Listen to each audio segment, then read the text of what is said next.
Close your eyes. Imagine a world filled with pillow fights, playgrounds, and the search for the perfect climbing tree. Now open your eyes. Every kid deserves that world. But 1 in 6 kids in America struggle with hunger. We can change that. School breakfast for every kid in need. Meals available during the summer and after school in every neighborhood. Families learning to cook healthy food. At No Kid Hungry, we're committed to creating a world where every kid eats healthy food every day. We raise funds, we help families, we lift up communities, and we are ending childhood hunger in America. No child deserves to grow up hungry, and with your help, they won't.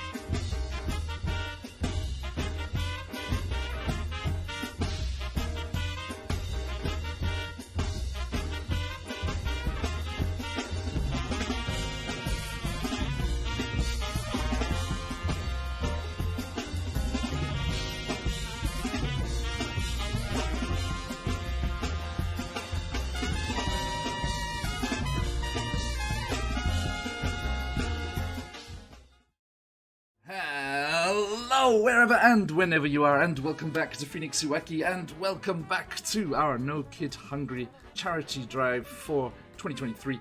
An absolutely fantastic fortnight we've been having here, and we're rolling on in style with some very special friends over here. A big hello and welcome to everybody. Thank you so much for joining us today. And if you would like to get in on the action as well, then you have the option to donate with all of these shenanigans down the bottom here. Different effects that you can have in the game that come up as options when you click on that link over there in the chat there. Thank you, Phantom. And we are very excited to see just what is in store, because we don't know. We have no idea what's about to happen. The location, the plot points of this one-shot are about to be rolled randomly, and then we will be jumping right in to what it has in store. But we do get some characters rolled up first, entirely randomly, but a little beforehand, so that our poor players can have a little glance at them and see just what on earth is going on with those different characters there. As you can see, We still don't know what's happening. Buns, I had to make your font smaller to fit it on the frame. You named them. The name wasn't the problem. I didn't do this. The name wasn't the problem. Hey, Moss. How dare you? You got the 4 classes. You're a quadruple class? Mm-hmm. This is just preparing you for Corbin. I'm going to take a level in Artificer so I can make Pokeballs. It's just a thing. So you just need to be prepared for me to have all of these different levels. It makes sense. Okay, so many barbarians. Yes, I know. You have 3. Oops. All barbarians. Almost. With a little mouse. But I mean, I think, Lauren, your giant killer effect is kind of up there with the barbarians in spirits, definitely. Yeah, I mean, maybe. So my question Honorary is, barbarian. because I want to kill all the things. So my question is, because I'm a tiny little mouse and I'm a giant killer, is anything larger than tiny considered a giant? To you, I guess so, yeah. That is a smart question. Yeah, it's all relative. It's all relative. And I'm just going to min-max everything, thank you. To get that feat, or to use that feat, like rules is written, we ignore the prerequisites for feats in this case because they always don't match up. But the prerequisite for that is that you have to be a small character. So it was just like, it was sometimes the dice know. Okay, so a huge thank you to everyone joining us in chat already. Welcome in, everybody. It is a pleasure to have you here, and thanks to those of you who have already donated throughout the campaign. And if you would like the chance to get some rather special prizes in our awesome giveaway, let me jump over here a second. As Sirenscape takes a nap. No. Okay, we are sponsored today by all of these amazing people: the wonderful CZRPG, Phoenix Dice, Hero Forge Custom Miniatures, Daniel Khan, aka Frictionless Dan, Sirenscape, and the fabulous Troll Lord Games, coming in with all sorts of amazing giveaways for you wonderful people. There are books of wonderful encounters, dice scrolls, custom 3D printed minis, printed standees, a copy of the fabulous Frictionless Dan's Stolen Hearts Heist Anthology, gift vouchers for Troll Lord Games, and subscriptions, Super Siren subscriptions for Sirenscape up for grabs. So, everyone jump in for this amazing chance to win all of this cool loot, and we shall see who our lucky winners are when we wrap things up and we get to roll those up. Every $5 gets you a ticket, and up to 50 meals for kids from No Kid Hungry. So, if you are able to, please do give generously. And thank you to Phantom for that donation there. And let us jump back over here. Boom, boom. Okay, right, so welcome in everybody there, and let us, without further ado, get things rolling here. Quite literally. Let me first pull up our locations. Where are we going? Hey, Diesel Shot, welcome in. Okay, so let me call up our D20 table here. And that is a spin of the Wheel of Shenanigans for me for that donation. Thank you, Phantom. Getting things rolling. Wheel in of style. Shenanigans, turn. Indeed. For the donor who can't quite choose which shenanigan they want to instill. Oh, Rishi, thank you. Oops, all decks. Okay, we have a very dexterous DM, which I need to be able to think on my feet for this one-shot roulette, so thank you very much. But no, we You need that to throw all those puns at. Why? Yeah. I have you here, Rishi. Okay, no. Oh. So, as... If you can dodge a pun, you can dodge a ball. Indeed. Now, Rishi, that's been for your generous gifted sub there. Is that going to be self-inflicted or elsewhere? Yes, let's self-inflict right now. Let's see how that goes. Okay. Oh no. You hurt yourself with confusion? Mm-hmm. Let us... For the kids. For the Don't kids. don't king shame. Coming in at...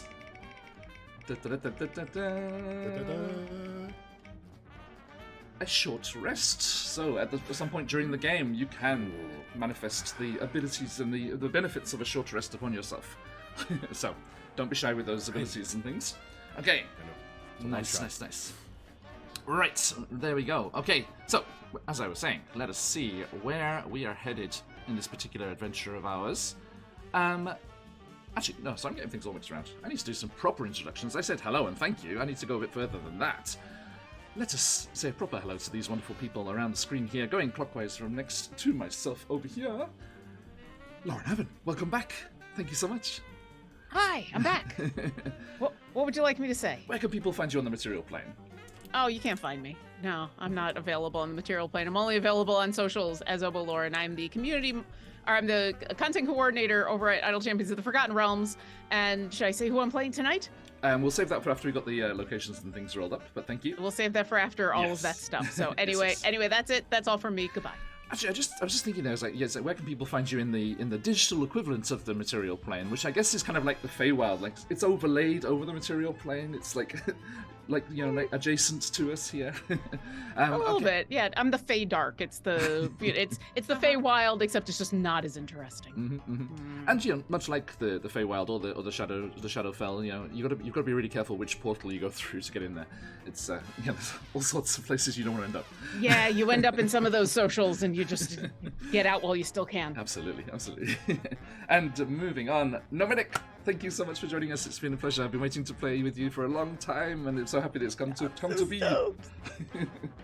Yeah, it's awesome to finally be here. Thank you so much for inviting me, and I'm excited to get to play with all these wonderful people. My name is Gnome, pronounce he, him. You can find me everywhere, literally at Gnomedic. If it's there, it's probably me. I don't know. It could be somebody else, but it's probably me. Thank you. Yes, we've got the handles on the screen there. Jump over and give them a follow on all of the socials and stuff. And continuing around, usually lurking down in the Underdark, causing all the kinds of shenanigans. Honeybuns, hello. Me? Hi everybody, I'm a Buns, and you can normally find me on Twitter at Honeybuns, or here on Twitch at BattlescarBunny, where I cry over decisions that I have made full-heartedly. That's it. That's it. At least, I mean, in Out of the Abyss, it's tears of laughter, but which is good, right? Yeah. The rule will still apply here, even in your one-shots. It is dangerous to eat and or drink and or talk while I am also doing that thing. This has been your disclaimer. That's it. That's it. Okay, Good to and last but not Take a least, sip now, guys. the Maharishi. Oh, hello, I am the Maharishi and all the Twitters and the Twitches and the talks. I am a cog in the corporate machine by day, but at night you can usually find me here playing some kind of TTRPG, mostly D&D. Go to my Twitch channel and you'll be redirected to wherever I'm playing. Thank you kindly. Okay, and that is our band of adventurers. We were also supposed to be joined today by the fabulous Alicia Marie, but they had some trouble with their travel plans and were not able to get back in time. Actually, did get a message just as we were going. Oh, okay. Inbound, shall we say? So potentially a flying entrance, like the people's elbow from the top corner, from the top ropes. I'm here for it. If Yeah. anyone can, Alicia can. Waiting at baggage claim. Hi. You I mean, joke, but I don't. I know it will happen. Rishi, this is dedication right. of Alicia is there. Mhm. This Yeah. is the channel. This is Yeah. the channel that had Curse of Strahd players from the Japanese laundromat. So we shall see. We shall see. All gotta Laundry's gotta stream where get you done. gotta What I say. Yeah. Yeah. So, anyways, yes, safe travels to Alicia. I hope they are able to get home safe and sound, and maybe jump things. I have got things set up for 6 of us as well, so we might have to play some musical chairs at one point. But if they get here in time, then we shall definitely get them into the mix. Okay, now let's see. Gnomedic, please, could you roll me a D20? Oh And let's no. see where we're headed. Here are the First roll locations, of the everyone. night. First roll of the night. All right, let's go. Let's go. Oh! Nat, I don't know what that means. 20. But yo! I feel like I'm gonna hold my happiness until we find out what that I'll means. tell you what that I means. just screwed everybody. That means No, we need it's amazing. No, we need to make another roll because 20 on the locations table is Ravenloft, which means we go to the secondary Domains of Dread table. Oh no! Oh, wonderful. Gnome, you're amazing. Thanks. My favorite place. Yep. Another 20. Yes, please. All right. Another Good 20. luck. All All right. How about a 12? A 12. Okay. We are heading to the Domain of Dread known as Lamordia. Lamordia. Let me quickly find Van Richten's guide here. I am not built for Lamordia. This is gonna be fun. Oh boy. Okay, let me do a quick. I'm not TR built for Akron, Ohio, so TLDR. we're all in this together. Lamordia. I mean, but at least you have the one. Go ahead. I would say, is anyone built for Ohio? End sentence. Okay. I live in Cleveland. Okay. I spent a couple years in Akron, Ohio, and I still remember the smell of Wonder Bread. Okay. Now, Oh, yes. let me do a quick check-in here first. Domains of Dread, you know, there's various things that are involved and themes and things. I just want to double-check everyone's A-okay. We can re-roll. Lamordia's themes are the body horror and gothic horror. Are we okay? Avoid eyeballs, and Yep. I'm okay. Gotcha. Thank you. I was literally same thing. Mm. No problem at all. Okay. So, Bring it on. yes, the domain of snow and stitched flesh. Quote unquote. But Lamordia. perfect eyeballs. Yes, exactly. Pristine Pristine. 2020. Yeah. Exactly. Right, 20. They need to be able No to see the ass spectacles whipping we about to do. anywhere. Nope. It's lots of dejected optometrists. Just This is what this is their how nobody perfect tones as far as the eye can see. It's pretty fun. Mhm. Okay, so let us see what's in store for our various adventures as they head towards better one, better the domain two, of better dread one. known as Lamordia. Okay, hey Sophia, how you doing? And as we get into this here, we need to see what's happening in Lamordia. So, Lauren, could you please roll me a d10? 10. Okay. Yes, please. 2. A 2. Okay, thank you. Now, if anyone's got, excuse me, if anyone's got Twitch open, could you just minimize for a moment or look elsewhere? Because I'm going to show the people back home what's in store. Oh, thanks. La Mordia. Everyone playing the And home you can game. make me feel happy with Cuphead music, and you're right. But I'm still upset. Running interference there.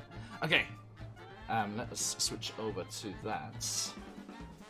Everyone, do check out the fabulous chaosgen.com for all sorts of fun and random generators for your D&D games, including a one-shot plot generator, which we like to use over here.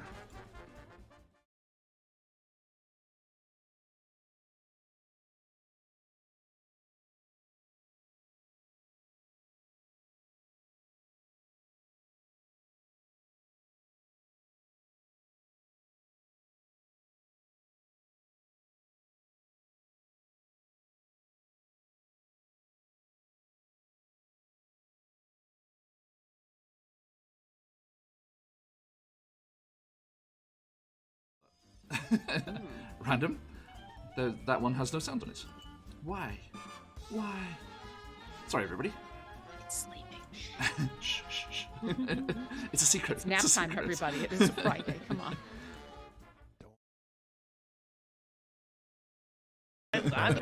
Oh, I'm all for that. Oh, There you go, folks. I There you snore go. a little, so we got ASMR. Also, I got wait, a sleep machine I gotta wear. It's a whole headgear thing, so don't even worry about it. I'm 46. I could fall asleep in 5 seconds. We don't need no baby. Just give me. Let me just lay down over here. I'm gone. Okay, here we go, folks. There we go. Sound has been restored. Okay, so people playing along back home, count it with me as we go. A 2 on the dice. 1. Goodbye, desperate kobolds. 2. Oh! I've never been so upset that I didn't roll a 1. Apologies. Okay, so I am going to be looking at this and having a quick think about things. You, back on the screen there, this is the one we're looking at here back home. Those of you watching, this is the one that we'll be jumping into here. Okay, now, we will be jumping back over to our characters so that they can introduce themselves and see who has been hurled into said domains of dread. And then I shall have a quick think about this. And then it is time to go. So, switching back to these lovely people. Boop. Okay, so let's go the opposite way around the overlay there. Rishi, please tell everyone about Orgoth, the orc bad barbarian druid. Hello. I am Orgoth, but my friends call me Gothy. I'm a large creature, but what you see is more of a frail, not so much of a strong orc, which means that I am an entertainer. I have lavish clothes, some leather armor that appears to be very well adorned and decorated in many fine sigils, and I carry a lute and a shawm, and I have a little drum by my side. And if you're here, then I can inspire the party in many different ways. And if I want to rage, sure, I'll rage. Be careful. Thank you. Okay, moving around anti-clockwise. Our chard? What are we going with? Actually, it's pronounced orchard. Orchard. Oh, I'm Yeah. sorry. Orchard, the GIF barbarian artificer bard cleric. I am Lieutenant Orchard, actually. I am a clan crafter. My craft specifically being, like, it didn't give me a specific one, so I chose one myself. Is that okay? I want to make sure. Yeah, cool. Okay. They are good. The craft is that they take what is the leftover drippings of most forges is actually really tough metal, and they are specialized in taking that drippings and turning it into daggers. Noted. So they're very specialized weaponry, hidden weaponry. Okay. Thank you. And moving around the screen, Gnomedic, who is Cloud, the beast-hide shifter, ranger barbarian sorcerer, raised by harpies. My best friend, other than my best friend. My name is Cloud, and I was raised by harpies. I am a snake people. Maybe I am a snake-hide ranger, beast-hide shifter. There's a lot of words here on the screen. There are.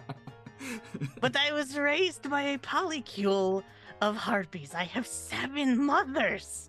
Do you know what it is like to have 7 mothers? It's a lot.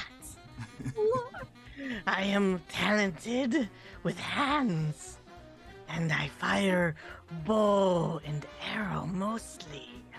But I also have anger issues, because who wouldn't when you have 7 mothers?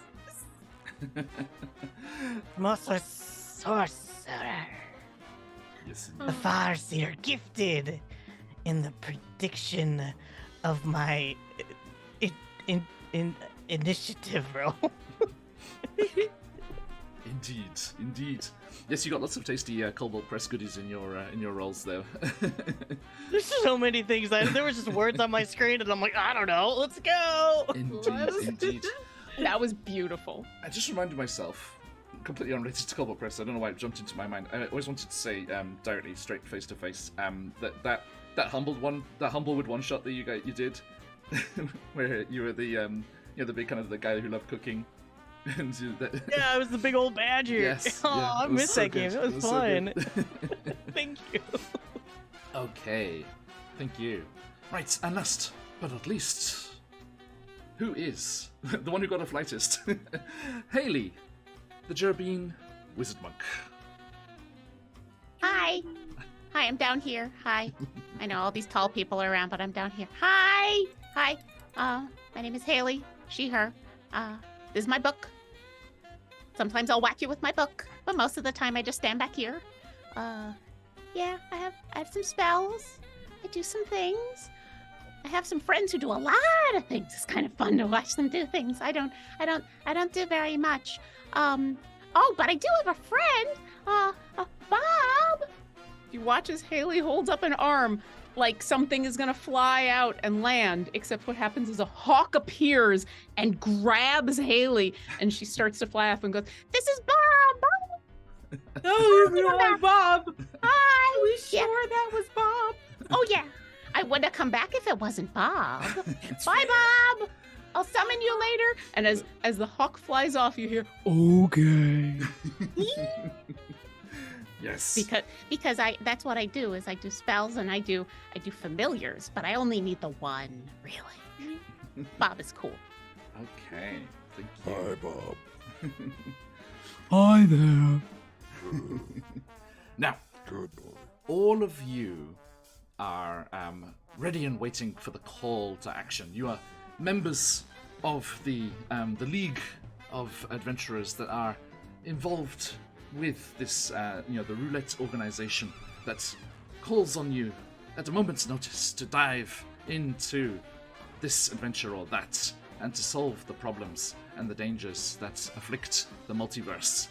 And as the familiar tear in reality appears nearby and starts to usher you forwards, you step boldly, gathering all of your various random items, and through the portal into a dark and misty corridor. Stepping hesitantly forward, you find yourselves moving through almost a corridor-like feeling with there's just walls of mist on either side, a soft grey light illuminating it from within. And as you stride forward, you emerge into somewhere completely different, somewhere completely freezing, as wind whips about you and the snows are driven against the mountainside upon which you all arrive. As you emerge into the domain of dread known as Lemordia. Glancing about you, you see a frigid land of barren mountains. Down below, the dark branches and trunks of frigid trees, frozen with their roots entombed in icy swamps. And you can see, somewhere beyond the trees, a plume of white smoke stark against the darker background. And you see a fascinating clockwork device as a train-like vehicle, all cogs and whirling knickknacks and pistons and drive shafts, comes crawling along the tracks laid out over the frozen ground. Next to the train tracks down below, there is a village. Dull lights barely twinkling against the frozen night. And a familiar voice. That of Eliwick Tan. The one who always sends you off on these missions, hails you from a nearby rock, where she sat with her poor albino frog, looking distinctly worse for wear in this less than ideal climate. I know. Don't worry, we'll just get them on their way and then we'll go off somewhere nice and warm. I promise. Hey! How's everyone doing? Thank you all. I'm sorry. I know, but needs must, and we go where the needs call us. She slides down off the rock and comes crunching through the snow towards you. Barely taller than you, Haley. Just a small gnome woman. And the frog leaping and disappearing into the snowdrift, and then bursting from it and leaping and disappearing into it again. And I think Eliwick looks to you, Haley. Could Bob, please? You're gonna have to be more specific. It's Bob, remember? Bob, could you? Yes. They're freezing their poor little legs off. Could you give them a ride, please? Out of the cold stuff.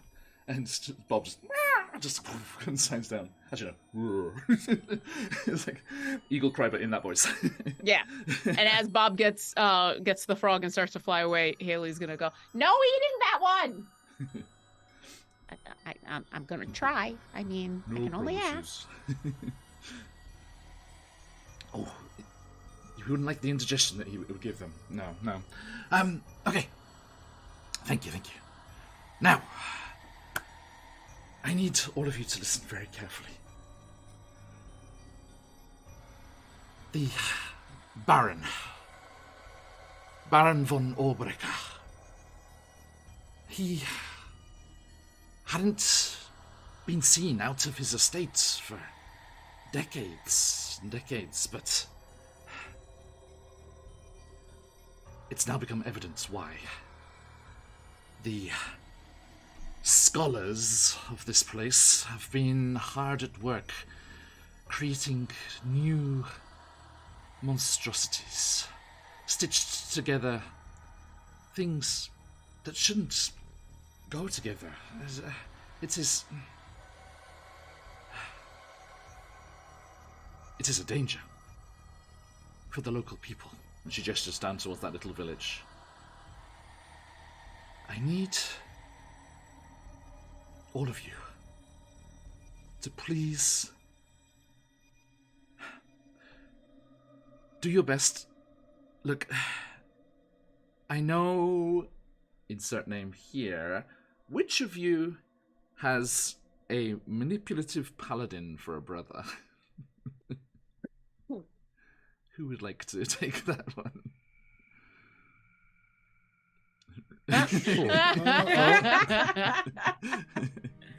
You take it, Buns. Okay. I mean, unless there's more shenanigans afoot, then I'll just... Oh, there will be plenty of shenanigans. Don't worry.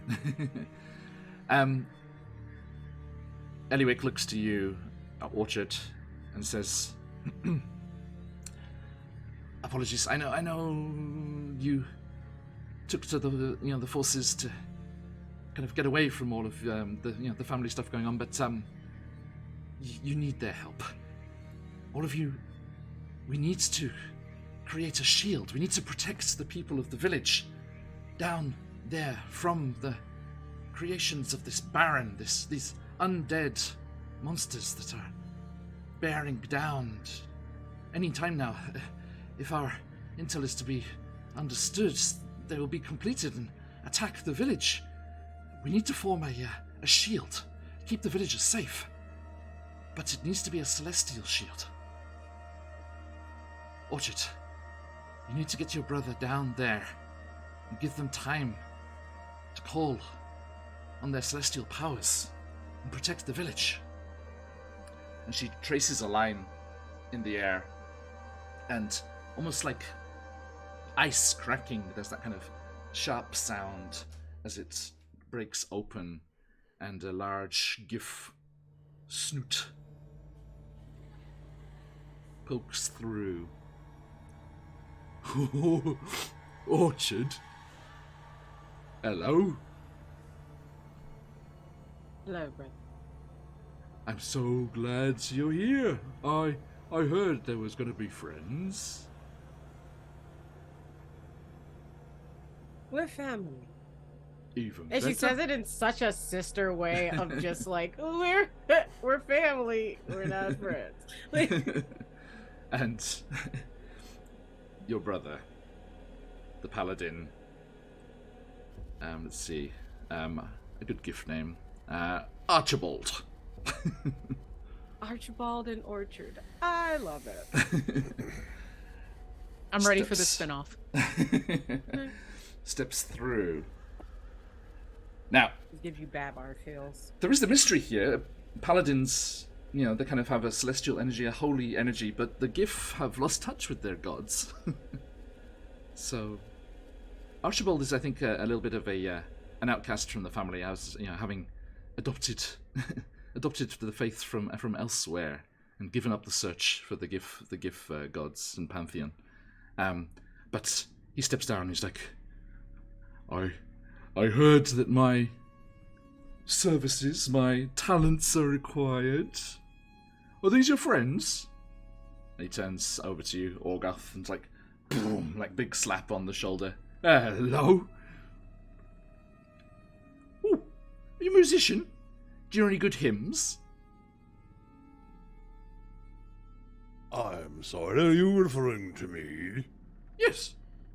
Oh, hymns. Well, yes, I can do a hymn, I can do a her, I can do a they, them. It's all completely. In fact, I've been working on a little tune right now. Pull out a little dulcimer and sings, Lamordia, we're in the shithole of Lamordia. I have to spitball it, workshop it a little bit. Yes. Oh, it's beautiful. Yes. It's beautiful. Do you have any music? Do you have any god in mind?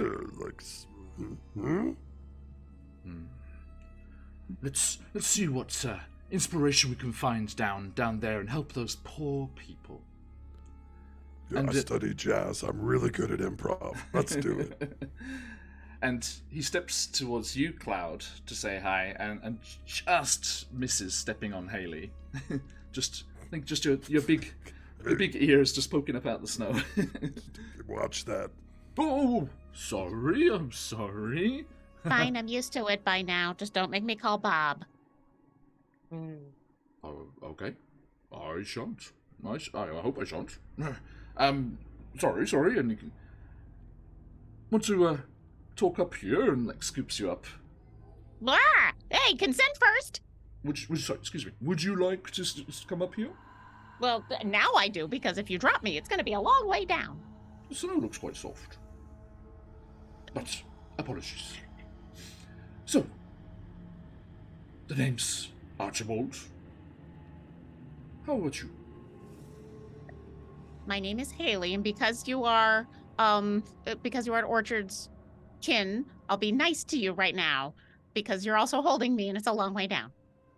Thank you. And turns to you, Cloud.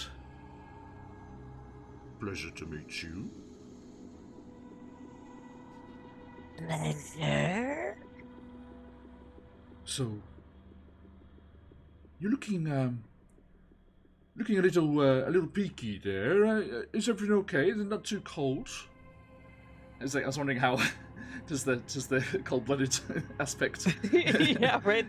Between the cold-blooded, not wearing armor, or anything. No, probably feeling great.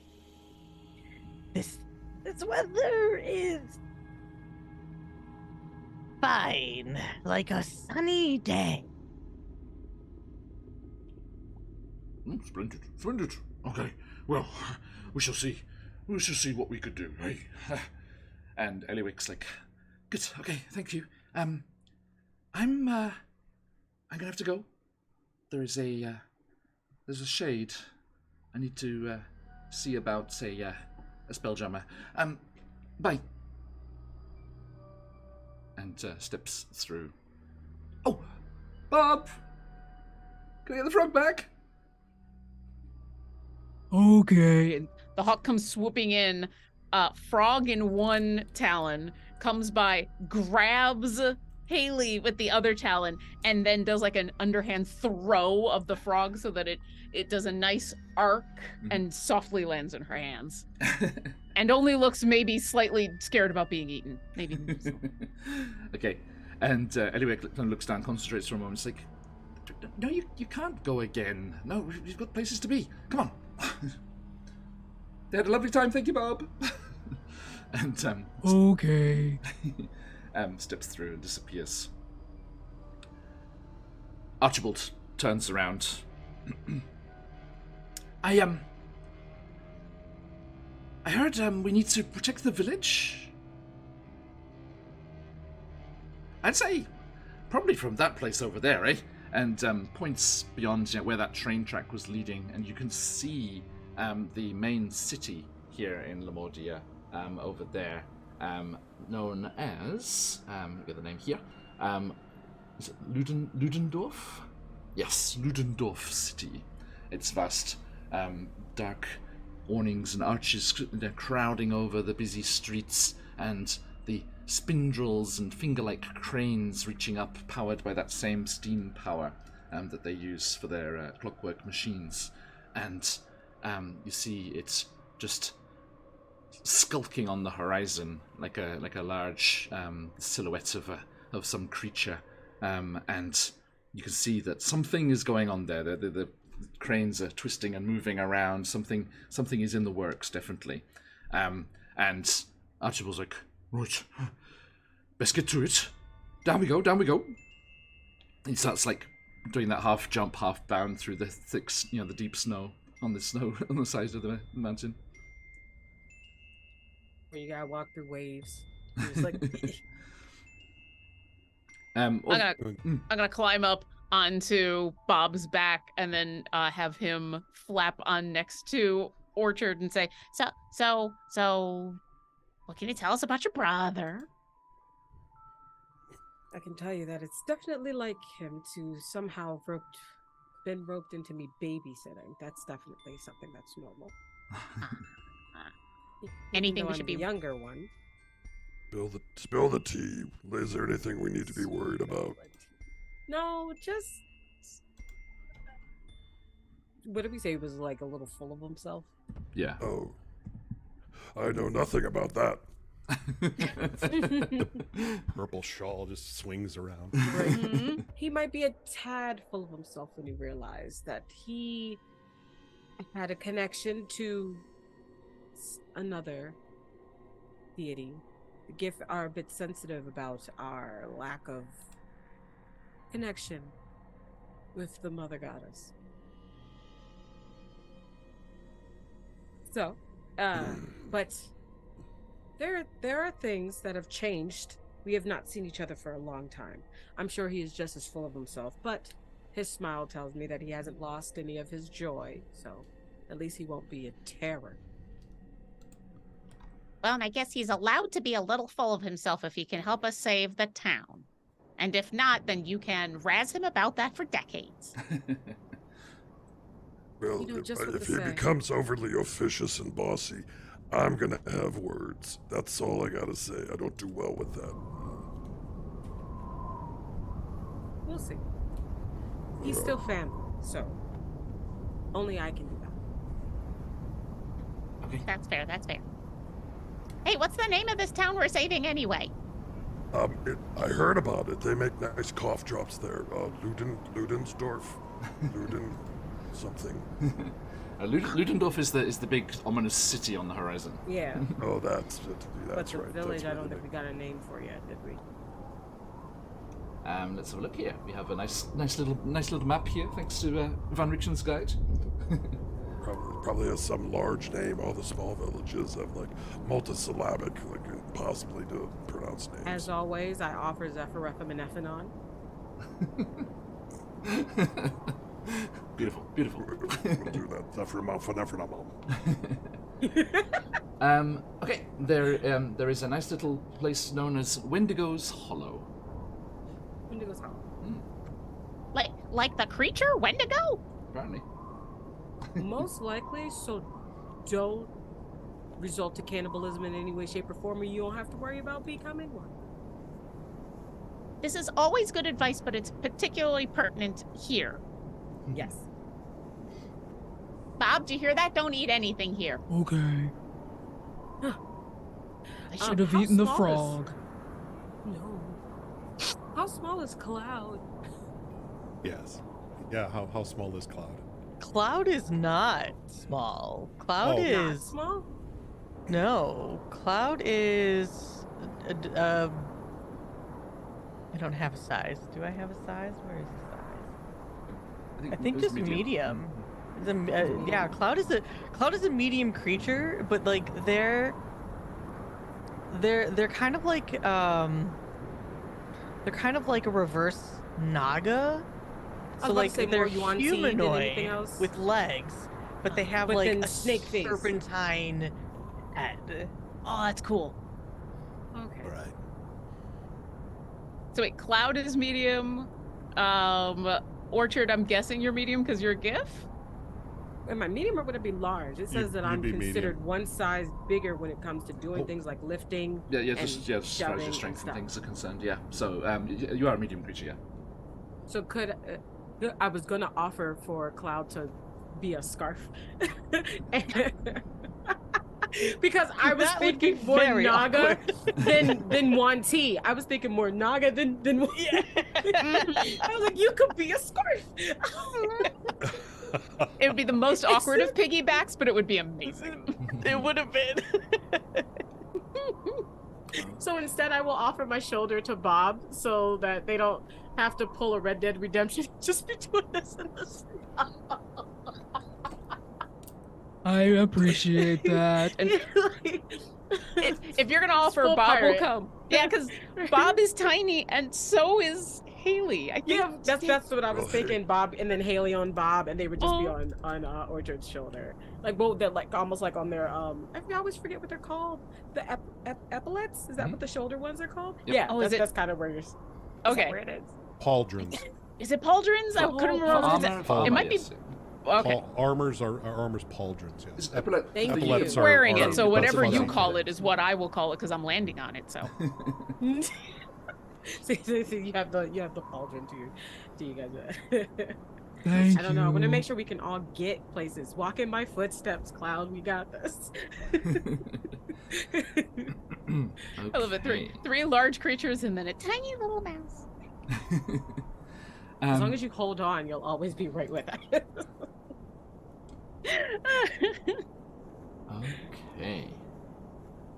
So yes, you follow in Archibald's footsteps down the snowy slope towards Wendigo's Hollow, and you see the lights there, kind of crowded in by the bad weather conditions and the gloom of the area.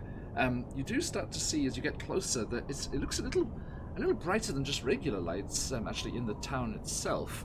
And when you reach the outskirts, you start to hear some music as well, and there seems to be some sort of celebration happening. Is a festival in Lamarnia still a good thing?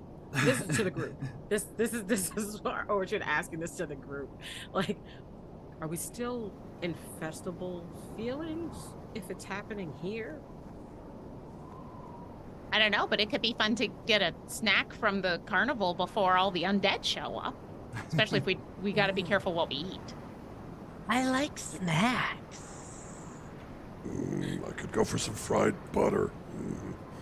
Cloud, I'm glad that we're friends, and I've stopped having to be worried every time you say that. Yes. Stop worrying. Yeah, the first few times it was terrifying. You don't have eyelids. You can't wink. Don't do this. It's just an awkward movement and nod of the head. You just turn so we can't see one eye with your hood, like. As you're making your way down the hillside, you start to hear off in the forests above the sounds of wolves howling, and pick up the pace a little bit there. just a bit. It can just. Well, I guess while we're walking, I've already forgotten your brother's name. I'm so sorry. Archibald, what's the festival? And he's like, looks back over his shoulder. Let's find out. New here myself. Yeah, we don't have information. Oh, okay. Well, actually, you want to see if you can notice anything, and you kind of, Bob, you, Scout. Scout? Okay. Okay, yeah. Macy's first. Just again, sorry, Haley, no consent. Just scoops you up, like hucks you into it. I've seen a video of someone eating a bird. I imagine that he's grabbed me off of Bob's back and has yeeted me, like, but Bob is just there because Bob can go pretty fast. He's like, Yeah. He's like, Bob, go long. Yeah. What is your passive perception? Oh dear. It's a speed run. It's a 10. It's a 10. That's fine. Bob's got a much better passive perception than me, though. So while Haley is going, Bob just swoops in. Okay. I'll come back and I'll be swearing at your brother in German, and then I'll go take a quick glance. We'll go do a flyby. The hawk can go 60 feet in a turn. Their speed is 60 feet, I should say. So yeah, I'll do a quick turnaround and report back to the group. Wrap around. Yeah. Bob Send the swoops wizard in. monk off to go do the scouting. Yes. Very smart when you say it that way. A deft flip in the air onto Bob's back, and you swoop down, and you can see little lanterns dotted through the town square down in Wendigo's Hollow, and they are creating some sort of festival of lights to drive out the dark and the dangers of the forests, and to keep the wild beasts at bay. It seems they've got some effigies of large bear-like creatures and wolf-like creatures, but they look very strange, and they have like extra limbs, and there's one of them with 2 heads, and there's all these strange beasts, not the normal forest dangers that you have come to be aware of. And these are the actual effigies? Have the Yes. extra... Yeah. Okay. Yeah. And the very meticulous, they've taken the care and time to draw perfect eyes on all of them. Oh, that's not creepy. Come on, Bob, let's get out of here. All those eyes look like they're looking at us all the time. I'll come flying back. It is not. So, It is not a excuse me, sorry. It's not a vibrant party by any means. There are people kind of like going through the motions, and it's like something that they, like superstition demands that they keep they keep the dark at bay, and keep the night out of the village. We'll come flying on back. Orchard is okay if we perch again? You okay with that? Yeah. Okay, good, because it's hard to talk when I got a circle. So if it wasn't... So if it wasn't for the fact that I know that Lamortia is filled with all kinds of weird and very creepy creatures, I'd say that the people down there don't really have a lot of artistic skill, but I think that they're actually pretty accurate. There's effigies of creatures that have way too many limbs, one that had too many heads, one that had a couple of extra tails. I didn't really understand that one, but they all had real creepy eyes, and it seemed to be some kind of festival that was like a superstitious, we're gonna put a lot of lights out, and none of these creatures are gonna come on by, right? But they all seemed, it felt like going through the motions kind of thing. So it's less carnival and more creepy. Ritual. Yeah. Oh, we said it at the same time. I say ritual at the same time. You say creepy. Yep, absolutely. We look at each other and just nod, like, But that would definitely mean that Archibald is needed if it's a ritual. Rituals need power, and if he's brimming with it, I think we're here to escort a battery. Yeah, Orchard, with your war cleric background, you do know that certain superstitions and rituals do have a basis in celestial actuality, and they, if are lent the kind of abilities of those who follow faith, are able to be sort of looking for strengthened and augmented to actually carry more weight and more effect than their own superstitious just going through the motions. I lean over to We've done a Cloud ritual. and I say, Creepy Ritual was my first band name. It takes me back. It's a good one. Works. Good job. Back home, we have a similar ritual, but it lasts 8 nights and is full of light and lackeys. They crazy nights, are they? Incredibly crazy. L'chaim. We enjoy those festivals way more. That's not just going through the motions. There's a lot of fuzzy socks. Mazel tov to that. Excellent. Imagine getting a pair from each of your mothers. Each other day. That might be the first time you've mentioned having that many mothers being a good thing, actually. Orgoth, good news. Of whatever may lay ahead, you do have a health potion to see you through. Oh. Thank you for the donation. Delightful. Good luck with the giveaways. Just a reminder, folks, look at that. We are over 3,000 now. 3,120. Hey! Oh my god. Amazing. For the Huge kids. shout outs to everyone here and over to our friends the at Guild kids. Superior. Yes, incredible. And we are on our way to 3.5, road to 3.5. It's going to, that's amazing. Thank you so much, everybody. And yes, if you would like to help us with that, then please jump in and donate if you are able. And you can help out our friends here. Whatever horrible thing is lurking on the horizon. Okay, so that's it. You mean the hangover from this awesome party? Yes, that's right. Break out the brewer's tools in our orchard. Out of curiosity, when I did the flyby, because we were warned by Eliwick that the horde of awful things is probably coming from Baron von Albrecht and Ludendorff Vedaskadissi, that city. Ludendorff. There. Did I see horde of undead coming from that direction towards the town? Right. We got an ETA. Yeah. Did I see, anything that might have worried me on the assumption that undead in general are not necessarily tactical and aren't going to maybe leave and come in from a different direction. They're just going straight for destruction. Yes. Something that could time this one shot. That's what we're asking. Well, there's that too. Yeah, I mean, you know what? I just like knowing what direction I've got to shoot off. What spells do I have again? Oh no, something. My fog cloud. I want to know where my fog cloud's got to go. There we go. There you go. There you go. Yes, everyone should be noted. All the spells randomly rolled as well. From the list. Yeah, sword burst for I a can tell. sword burst. Twins. Yeah, for a Oh, wizard monk, I have sword burst. You want to trade me for True Strike? Waste of a cantrip. Amazing. Okay. Okay. So you, Anyway. yes, you make your way down into the town here. Give me a perception check using either yourself or Bob. There. Actually, Bob will give the help action on that. There, Haley. May I argue that I give the help action to Bob, and Yes. that's mostly because as a small furry creature, I can give the help action as a bonus action. Okay. And he's got a +4. Okay, so I should roll 2 dice and let's see what happens.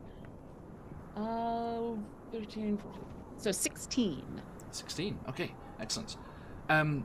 You do see that in the city of Ludendorff there, definitely something is happening. There are gouts of steam going up, little kind of plumes of fire as things are vented off, and the large cranes are slowly moving and hauling something about, but there's nothing like crossing the frozen ground between the two. You can just see that train that was passing by before is still crawling its way towards the city. Yeah, nothing immediate. So you're not quite sure. Well- No, Eliwick is not usually so panicky. Well, the train kept her rolling all night long, but otherwise I don't know what's coming. And you step into the celebrations here. Celebrations is a strong word. You step into the ceremonial, superstitious rites that are going on here. And people are like parading around, making sure that all the lanterns are still lit. They find one that's burned down, and they quickly replace the fuel in the lantern there, and they react. You know, in a panicked way at first. They spin as they see shapes moving in the darkness on the edge of the lantern light, but then they see the humanoid figures, and they're like, ah! Hello? Wait, have you traveled through the woods? Quick, who's good at talking? Why, yes. Please love me. Yes, we've come through the woods. We are here for the festival. This place is lit.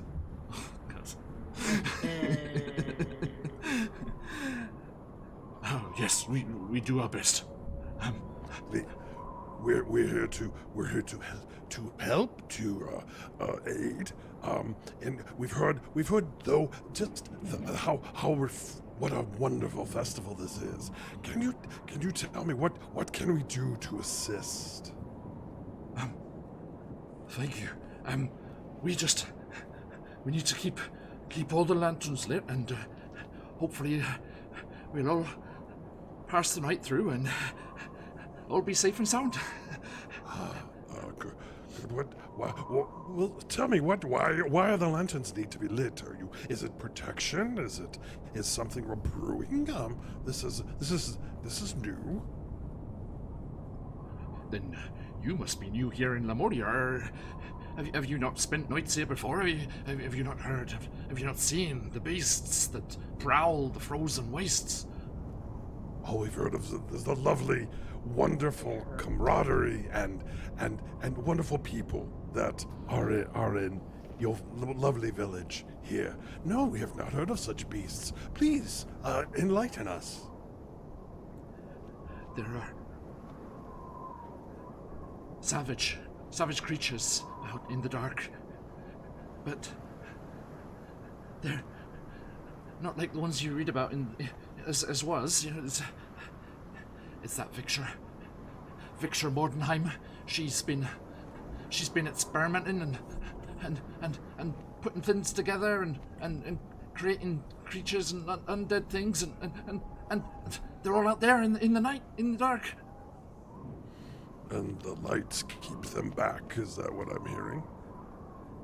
It seems to work a little bit, yeah. You know, shining like a beacon, you know, the firelight and stuff.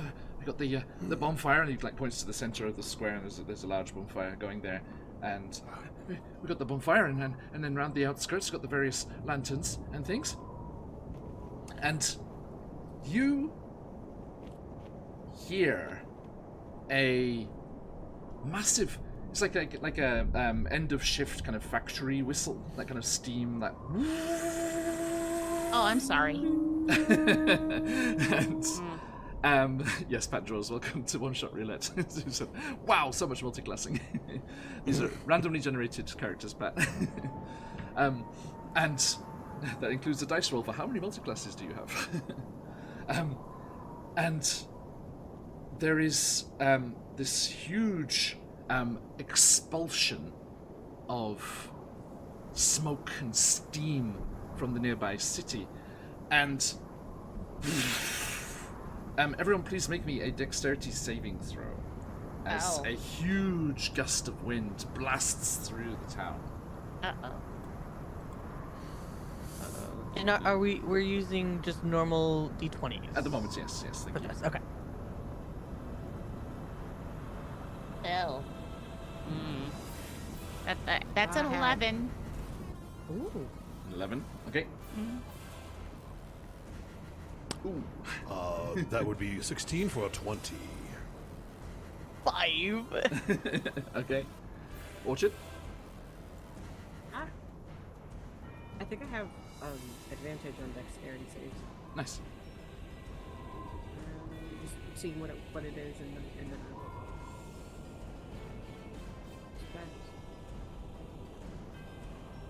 oh no, that's when I reckless attack. Nah. I'm just winging it. Raw dogging it like the Lord intended. Okay. Listen, you got a lot going on. I can respect the fact that you can even read your character sheet, so you're excellent. Okay, now I just need to find which of these dang tabs is the dice. New barbarian, who dis?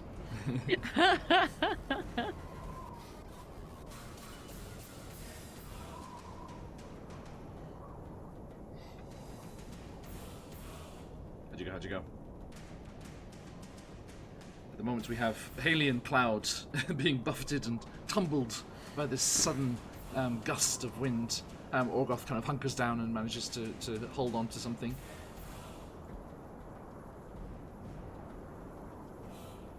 And watch it. Sorry, the D20 disappeared. It's literally right here. It's gone. No, I don't want to do that. Oh.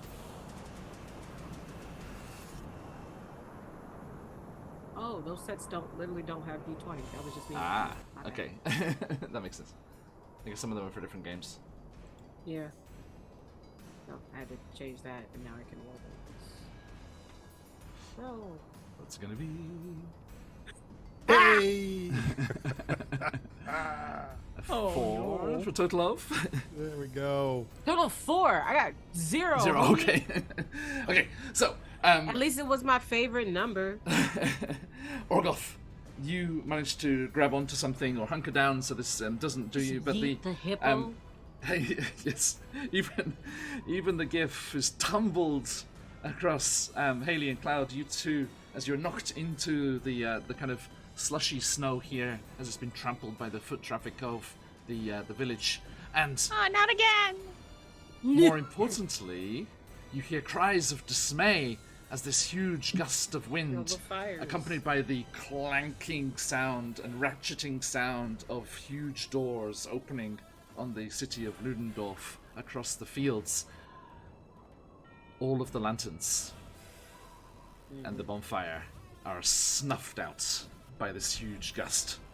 And you just hear the villagers in the darkness, "Quick! We've got to get them lit again! We've got to get them lit again!" So, let us see how we're doing here.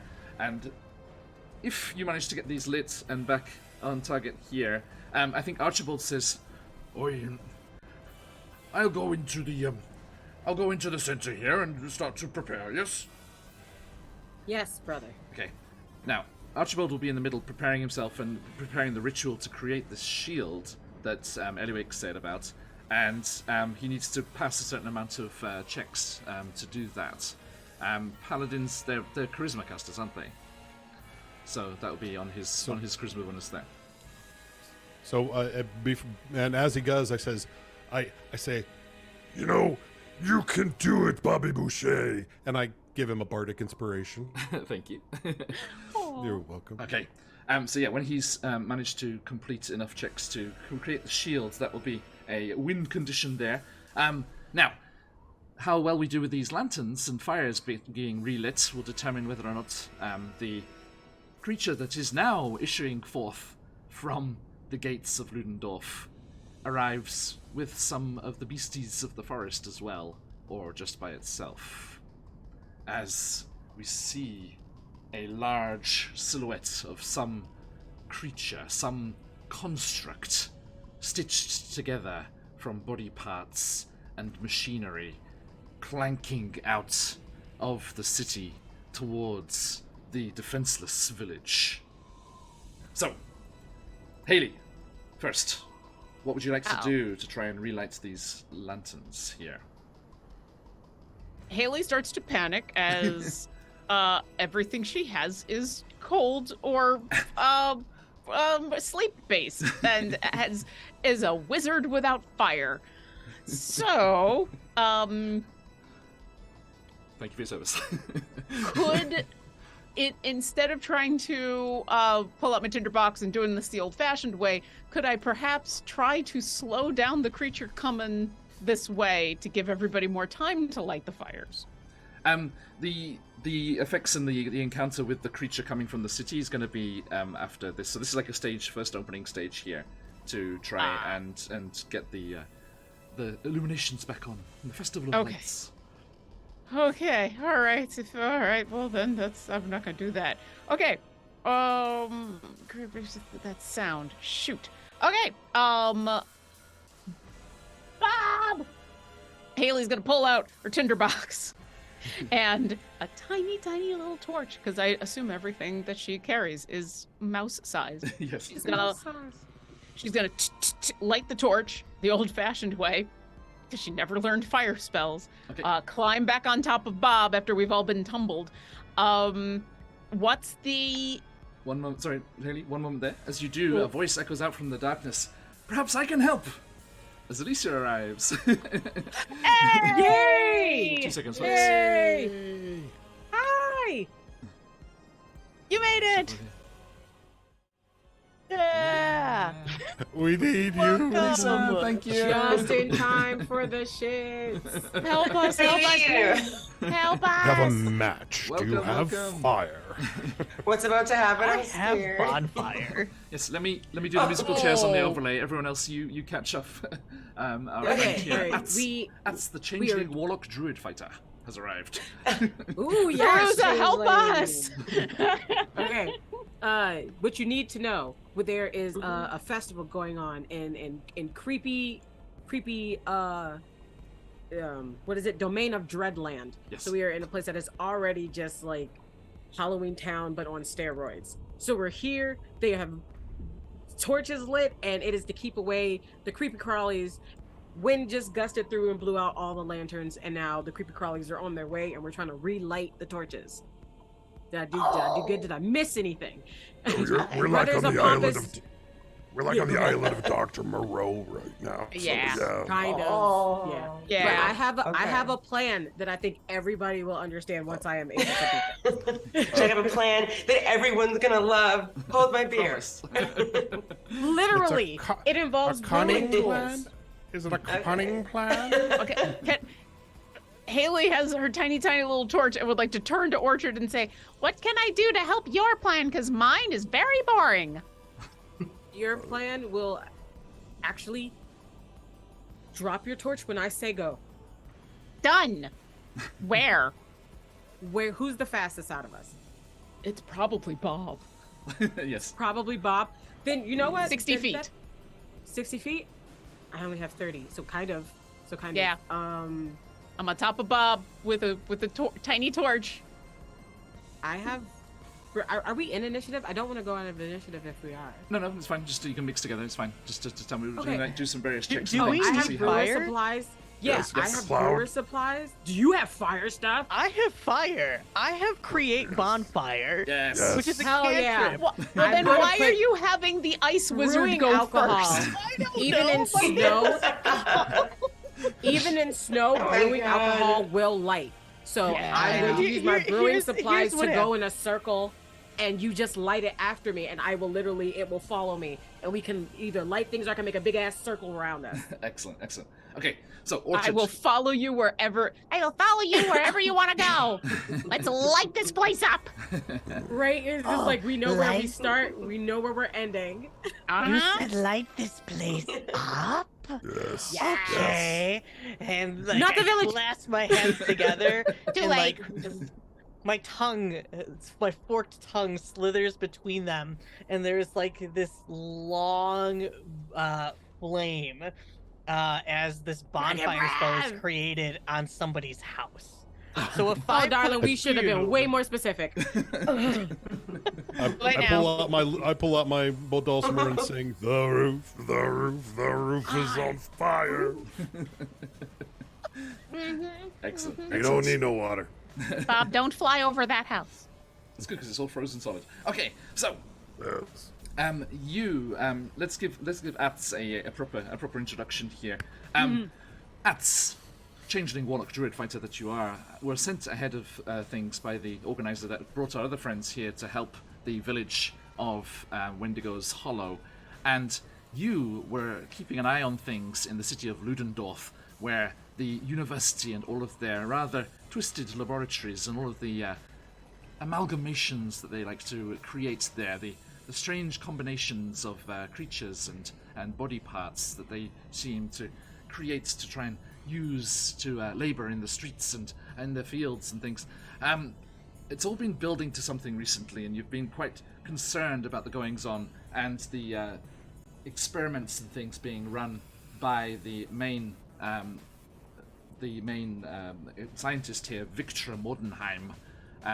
And you saw that they have created their opus, if you will, their premium design to date, this huge gargantuan golem, like half clockwork, half flesh, as it is like this combination of machine and organic material that they are wanting to test, and they've decided that this little village, this nothing of a place, Wendigo's Hollow, just outside, huddled against the city's walls as a bit of a nuisance, really, would be the perfect place to see if it's going to work nicely. And you raced out of the city to warn the villagers, just as the massive gouts of steam. Hey, GM Workshop, you didn't come. Thank you for the donation. As massive gouts of steam and the huge clockwork doors ratcheted open, and the creature lumbered out behind you. You, being very swift of foot, darted across the ground here, and despite your undead patron for your warlock powers urging you that no, you don't understand, Ats. Victra has the right of it. Think of all the wondrous creations we can create and work together. And you just like, I don't know how everyone else does warlocks in their world, but I think it's like you get the powers from your patron, and then you have them. Magic you magic don't have sugar to, baby. right? You don't have to keep following what they say. You're just like, Big sugar daddy. How does Ats respond to that and flee out towards the village to warn the villagers? And welcome, Alicia. Thank you for joining us. Right into the thick of it. I'm just catching up. I will figure out the right time to appear. Because my character is a changeling, so I can do whatever I want.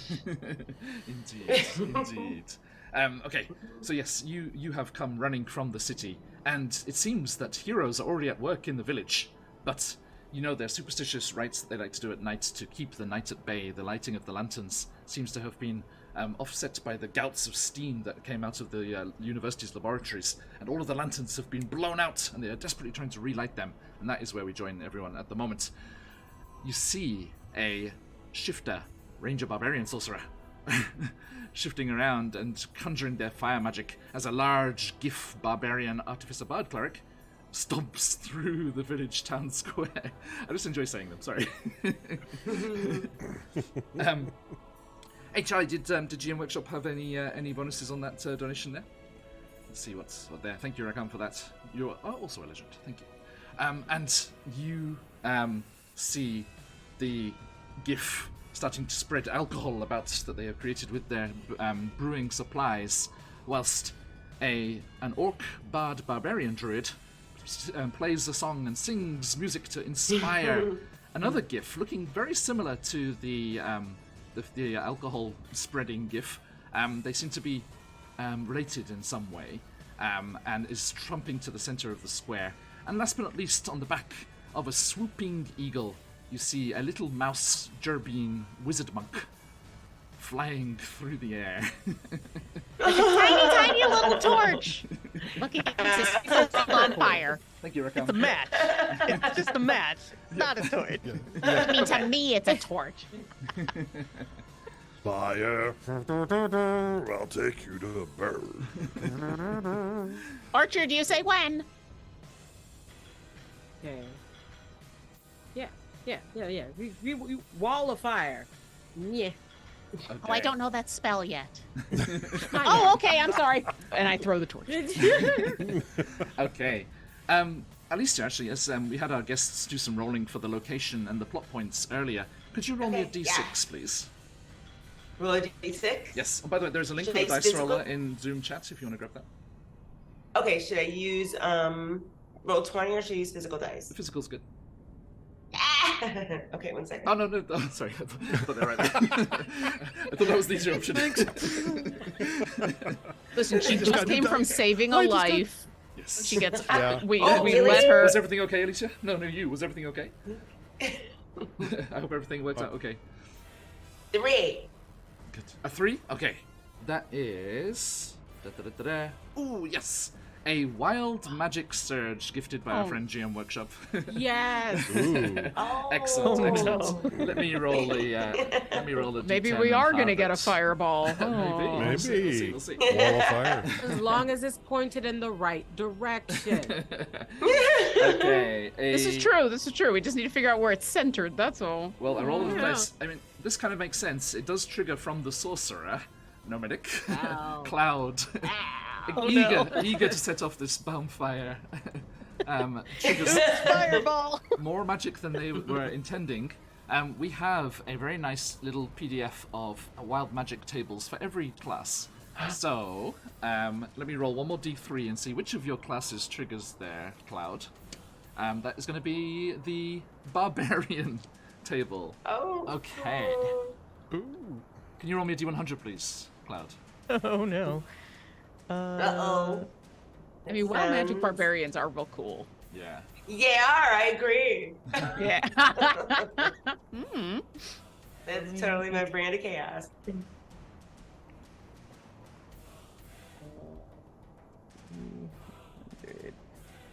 Is there such a thing as a right direction for a fireball? Yeah. Debatable. That's a fair question. 51. Oh. 51 on the Barbarian table is... okay. Didn't ask how big the room was. I said I cast fireball. Fireball. Exactly. Cloud, Welcome to Fireball Club. bad news, as you channel so much of your energy into this, creating this bonfire, this desperation to drive out the night and all of the terrors that it holds, you give more of yourself than you intend to. And for this session, you have vulnerability to damage from creatures with higher intelligence than you. Oh no. Well, whoa, no. Okay, Ew, go. okay, but hear me out, Yes, right? There is that. There is that. We might be okay. I'm intelligent. Yeah, Of average metal-lich intelligence. before? Thank you. Have you- I'm a snake Yeah. with a brain Snake with a brain. who had 7 mothers who were harpies. Like You're I had to get emotionally a smart at some genius. point. If your emotional intelligence is like Oh, Genius it's IQ. Up the Up to proof. Look, one mother wanted me to be a doctor, the other wanted me to be a lawyer, the other one wanted me to be a real estate agent, so I had to study. Gnome, why you call me out right now? Oh my god. Lauren, I know you feel this. I'm right here with you. As you feel these effects seeping through you, there, Clouds, but the spell goes off and the bonfire is started. Give me a spellcasting check. Just for your bonfire there. And Orchard, give me an athletics check. Athletics check. For the spreading of the booze. Of the booze. The burning of the booze, as this festival shall now be known. Burning of the booze. Oh. My Those heart. nice whiskey nights. Yes. Okay, that is a nat 16 Nice. plus. Where's my Nice. spell modifier? Top of the I think spells tab. plus 5 if it's an attack. Nice, 21. Okay, and Haley, can Hi. you give me what skill are you using here to get this lantern and torch tossed in the right direction? The follower skill. The one in where I wait for Orchard to say now and I just drop. Excellent. Okay. Bob, just stay high enough that we don't get hit by all the fire. Okay. Then give me an insight check to get the timing just right. Orchard, that was a nice roll I thought from you. And Yeah, you it was an 18 plus 2. Nice. You hear from below. Haley, you can do it, Haley. You have inspiration now. Like, Oh. give another bardic inspiration. Okay. Well, I'm gonna bank that. Go ahead. Fair. Because that maybe that was lovely. Also, I rolled a dirty 20 on my insight check, so I think I'm just gonna take your lovely song and I'm gonna back pocket it for later when I roll the inevitable 1 on something. Keep it right there. Back Oh my of the head. gosh. Don't conjure it up. Listen, you know what's gonna happen, all right? I'm a tiny little mouse. What are we gonna do? Yep. Okay. Could have been a lawyer. I could have been a mouse lawyer. That's right. Could have been a mouse I lawyer. could have been a mouse lawyer. Oh, right. Got into the family business. No, I've got 14 other brothers and 13 other sisters that all went into lawyering. All right, so I decided to go a different path. Fair. You blaze that path. Okay. At which point Cloud is like, Blaze, okay. And the I gotta ask, Orchard, what kind of alcohol did you make to set on fire? Like this music's please- too epic for me to be please say saying what you're- type of you're alcohol used this is. Please say you used the cheap stuff. It was apple based. I know that it was apple based. This is Alcohol. Orchard, People yeah. love apples. Nasty, It was very nasty definitely hard like, cider. like apple grain alcohol. It was like apple grain alcohol. Ooh. I'm getting high off the fumes. Ah. Moonshine. It smells amazing. It smells like Fireball or like non-alcoholic people say. Like real Fireball. Fireball. It at least smells like Yeah. Fireball. Amazing. There you go. I love it. Okay. Thank you. Right. That, So yes, that those were check all was very was very a good 20. checks there. Yeah, saw those. Dirty okay. 20 here. So as the adventurers leap into action, the nasty appleseed spirit. That's what it's called. It's called Johnny Appleseed. Applejack. Yeah. Homemade Applejack. Thank you. It's nice to the be included equivalent in of a games. natty. Thank It's you. just the equivalent of a natty. Oh, Daddy Light. No. Yes. Daddy Light. Yeah, Orchard's like drum, drum, drum, drum. And Orchard, your brother, Archibald, is like, Orchard, do you mind? I'm trying to concentrate. Keep it down, please. Archibald, I'll kick you in the face and do it myself. And then like, and it just it's just spreading this barrel. It's just a barrel of it. Yes. Just It up might on your as well be shoulders, like, upside just raging Right. around. Okay, so yeah, you charge around the town there, and as the lantern is thrown and smashes onto the trail of alcohol, it starts racing after Orchard, and Cloud, you increase the volume of this fire by adding one of the local residences to the mix. And The house, not the person. The house. Yes. Yeah, we're being specific there, homie. Yeah. Yes, residences, not residents. The building just goes woof, as these old, Gothic wooden buildings are very, very flammable. Ats running in from out of town, you see very clearly, pretty tender. silhouetted against the raging flames, who is awaiting for you here, and arrive with news of what approaches. I do not have an idea in my head for what this golem looks like, so would you like to describe what is descending upon the village? What manner of creature have they concocted in Ludendorff?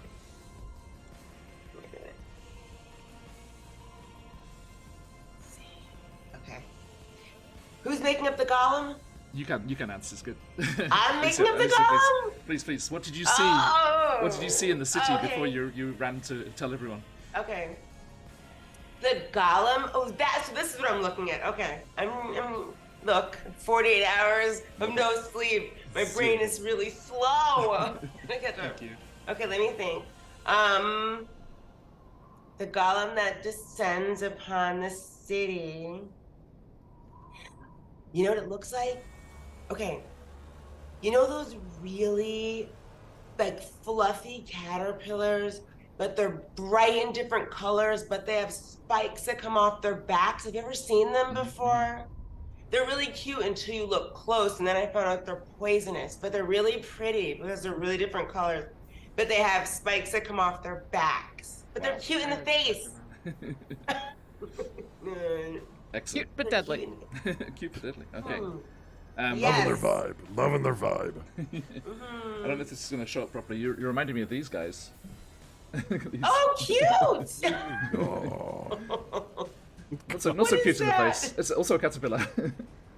What is that? Like a All I see skull-faced. is the ghost face in the middle, which is creepy. Yeah, that is creepy. Okay, But it's cute, though. Okay, that's perfect, Alicia. Thank you. So the clockwork train that you saw climbing across the tracks towards the city at the start of the session was the last piece being transported to complete this golem, and that was what created the completion of the project and the unleashing of the golem, as this train-like structure has been incorporated into the body of this caterpillar with these large spikes coming off it, and it is arching and stretching through the snow towards the village. But it will be on its own as the fires blaze. Cloud, what is Cloud doing after the bonfire erupts up there? Well, we are supposed to be spreading this, right? Not to the other houses.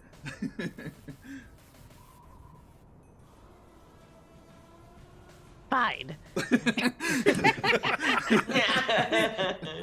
I'll make a deal. If you don't set the houses on fire, you can set the zombies on fire. Oh. I Tim, offer you moving targets. Moving targets. I'm gonna go ahead and take one of my arrows and dip it into the flames, and at one of the other lanterns, right? Yes. Just not, just Love release it. an arrow at the Excellent. at the furthest The one golem? from us. Oh, Yeah. okay. Yeah. Okay, make a roll to hit. To hit. Is this regular roll or D6 rolls? Well, this sounds like the perfect chance to switch over to Blades Out. So everyone, Blades Okay. Out, Oh, no. please. So into that D6 version there. There's a little table on the front part of that PDF that I sent that has the number of D6s involved for each thing. To simplify things, there are spells that have an attack roll, but then there are spells that have a saving throw from the enemy's part. In the Blades Out system, like Blades in the Dark, the GM doesn't roll anything. It's all on you guys. So the roll will be made, and you will either succeed critically, succeed with a problem, fail, or fail critically. So the different rolls are there. That is a 6, so that is a success. Any six is a success. Two or more sixes is Fantastic. critical. Okay, so you reach out and pull that flaming arrow. It goes just rushing through the night, smashes through the glass of the lantern, and woof, the far side lights up. And Cloud, you see your kind of shifter senses, your ranger abilities looking through. You see as that lantern flares up, the glowing eyes, 5 perfectly formed 20/20 vision eyes, What? shining in the light, but then twisting away and retreating back into the forest, as it seemed there were some of these mutated beasts approaching from that side of the village. So well done. Okay, so as you are making your way preparations here, Archibald makes his first attempt to create the celestial barrier that will shield the village from the approaching undead. So, I would like each of you to have a chance to roll for this. So, Lauren, could you start us off, please, and roll a d20? Okay, just a straight d20, or am I adding anything Just a straight d20. I've got Archibald's stats over here. 14. A 14. Okay, fantastic. On the dice, you need a 12 or more. So that is the first success. As Archibald sits down, this is why they sent me instead of Orchard. And sorry, once. No. You talk all this smack. I got something for you. This isn't the first time we've been siblings on stream. Which is why I love proving you wrong. So just continue to talk your smack. And Gothy leans over to Orchard. He's very flat. He's so flat. Yeah. And carry a tune in a bucket, that one. And he starts to create the he clasps onto his symbol of his paladin order and starts to create the barrier. The celestial glow starts to grow around him. That is one success in that ritual.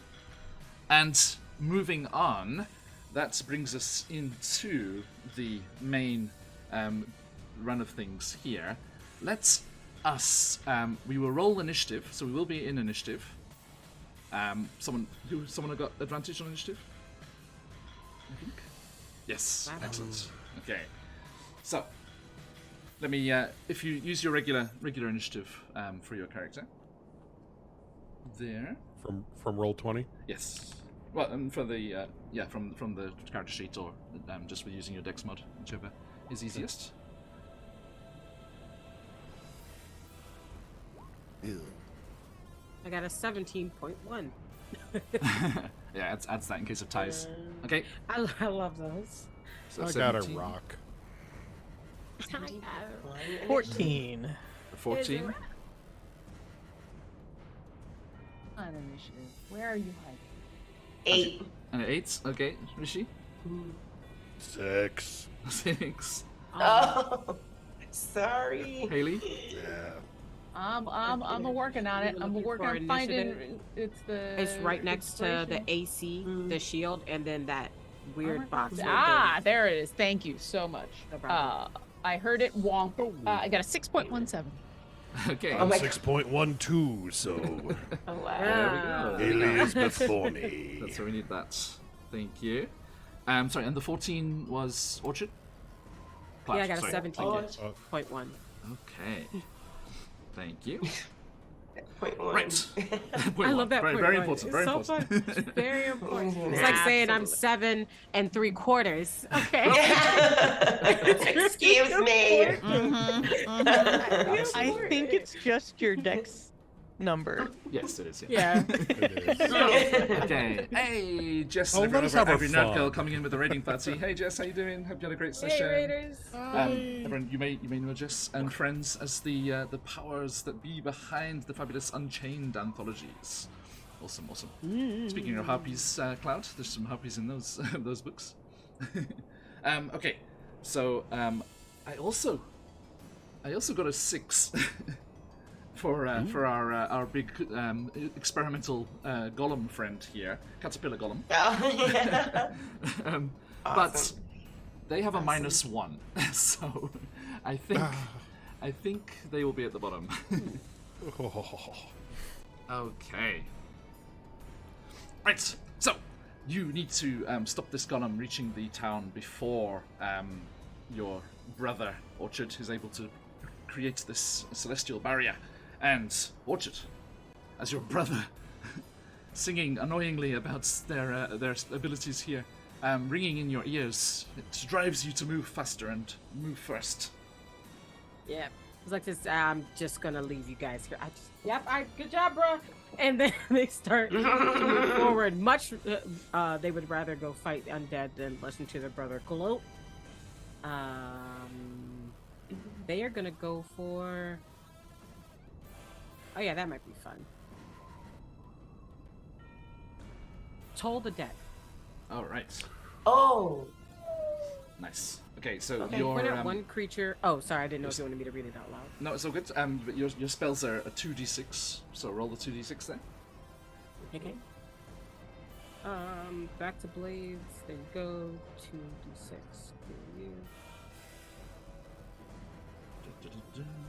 Click. It's not plus anything. It's just 2d6. Yeah, just straight dice rolls. That's the plus determines a 5 7. and a 2. Now you would take the higher of the two. 5. So yeah, a 5. Okay, that is a success, but with a complication. So, describe how you cast this spell. So I'll read it again. Point to the creature in range. It's a bell that fills the air for the moment. Target must succeed a Wisdom saving throw, or take 1d8 necrotic damage. If the target misses any points, it instead takes 1d12 necrotic damage. So yeah, they just kind of. It's this, when you do this thing when your people are getting on your nerves, and you kind of pretend you're squishing your head and squishing your head. It's one of those things. They just kind of look at the golem and they just go like this to it. Okay. Like they're squishing it. Yes. So as you do that, yes, the power of the spell just goes your clerical magic out of the borders of the village towards the huge caterpillar golem. Thank you. So, thank you for that visual. And it's a range of 60 feet. I didn't choose this life. And it tears towards the creature, and that does slow it down. Now, because it was with a complication, okay, you need to get out of the border of the village to get close enough to cast the spell. So you are a little exposed out there at the moment. But that brings us around to Cloud. Cloud, what would you like to do? Well, are we still trying to light the lanterns? Over the fire? No!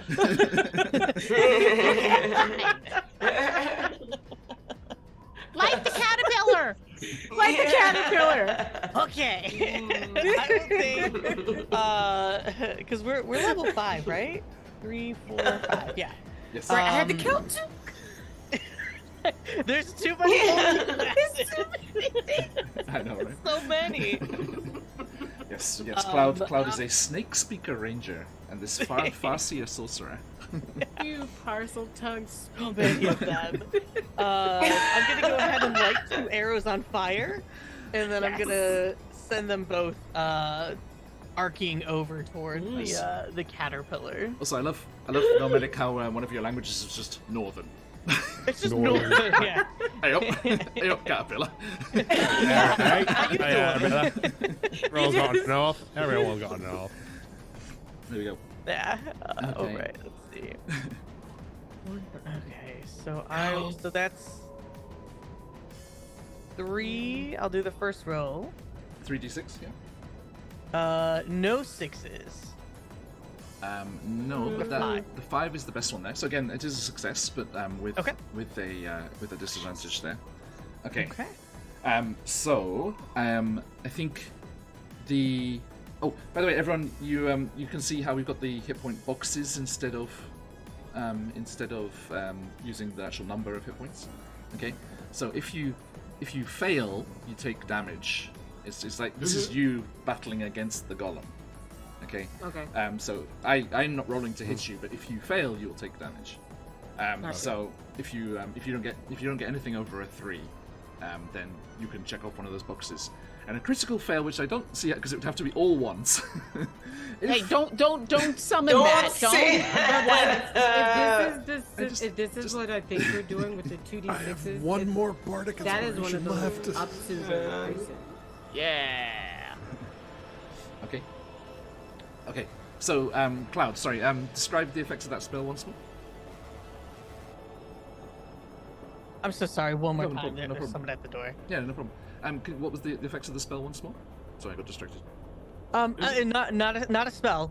Just arrows. Oh, you're shooting, sorry, my bad. Yep, just shooting it. Yes. They happen to be on fire, but Absolutely. just shooting arrows. Absolutely. I mean, Okay. don't sell this fire arrow short. Like, that's cool. It's hot, and it's cool. Fair. Okay, so yeah, you shoot off the arrow there, and again, the blazing fire just arcs through the night towards the golem as this strange caterpillar-like amalgamation just comes. So I should use the word from Hit Point Press, what they use in Heckner, an amalgamation. An amalgamation comes crawling its way towards you, and Next, you're gonna tell me there's a schnozzling on the way, and I'm gonna be very upset. I see. Yes, Heckna has been happening in my household. Anyway, sorry. Awesome. Heck no. We're using it in our homebrew Ravenloft as the carnival domain of dread. We're using it to represent that. I mean, that makes a lot of sense. It fits. It fits. Snuzzleberries taste like snuzzle. Okay. Thank you. I've been thinking it, but Lauren, isn't the art just amazing? Just all of the art is so beautiful. Terrifying. Horrifically amazing. Yeah, yeah. I mean, it's a horror themed game, and so when the art is beautiful, it's beautiful in it's Ravenloft. It's totally. Anyway, I'm sorry. Cloud is doing awesome things. Yes, My bad. indeed. Cloud. Now, I'll say your disadvantage there, Cloud, is that the flaming arrows just like you hit just kind of below the main part of the creature, and it just like underlights it terrifyingly. It's just like the flames licking up around its face are just horrifying, and that causes a bit of a disturbing effect for the next person who's going to try and have a go at it. Okay, that brings us to Ats. Alicia, please. So, what would you like your Ats character to do? Me? My character? My character's name is Basil, not Basil. Basil. Noted. Basil. Right. Okay. So they bear with me here. I have no idea where Basil is at this moment. So I'm just gonna tell you what Basil's doing, and you can tell me where Basil is. Okay. Will do. Did we lose Orgoth? No. No. there he is. Blinks Okay, blinks I like was like, exists. Something's happened. I don't want to break the fourth wall.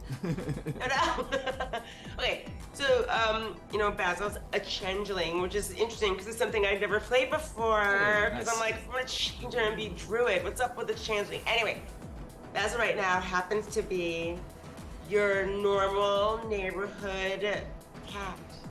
Simple, harmless, and right now Basil is cleaning itself, with the foot straight up in the air, that kind of thing. Cleaning herself. But when she sees the golem, so at this point they can see this thing, right? Yes. Okay, when she sees the golem, have you ever seen those viral videos, when a cat sees a cucumber and it flips out? Yes.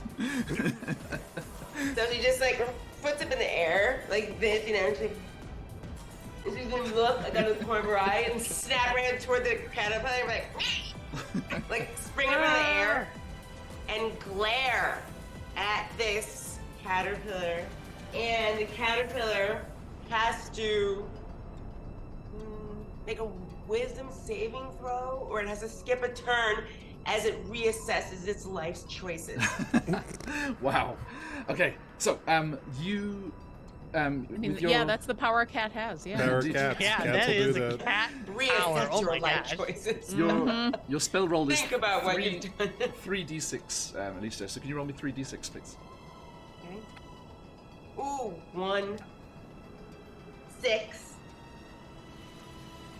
6! That Hey! is a critical success. Okay.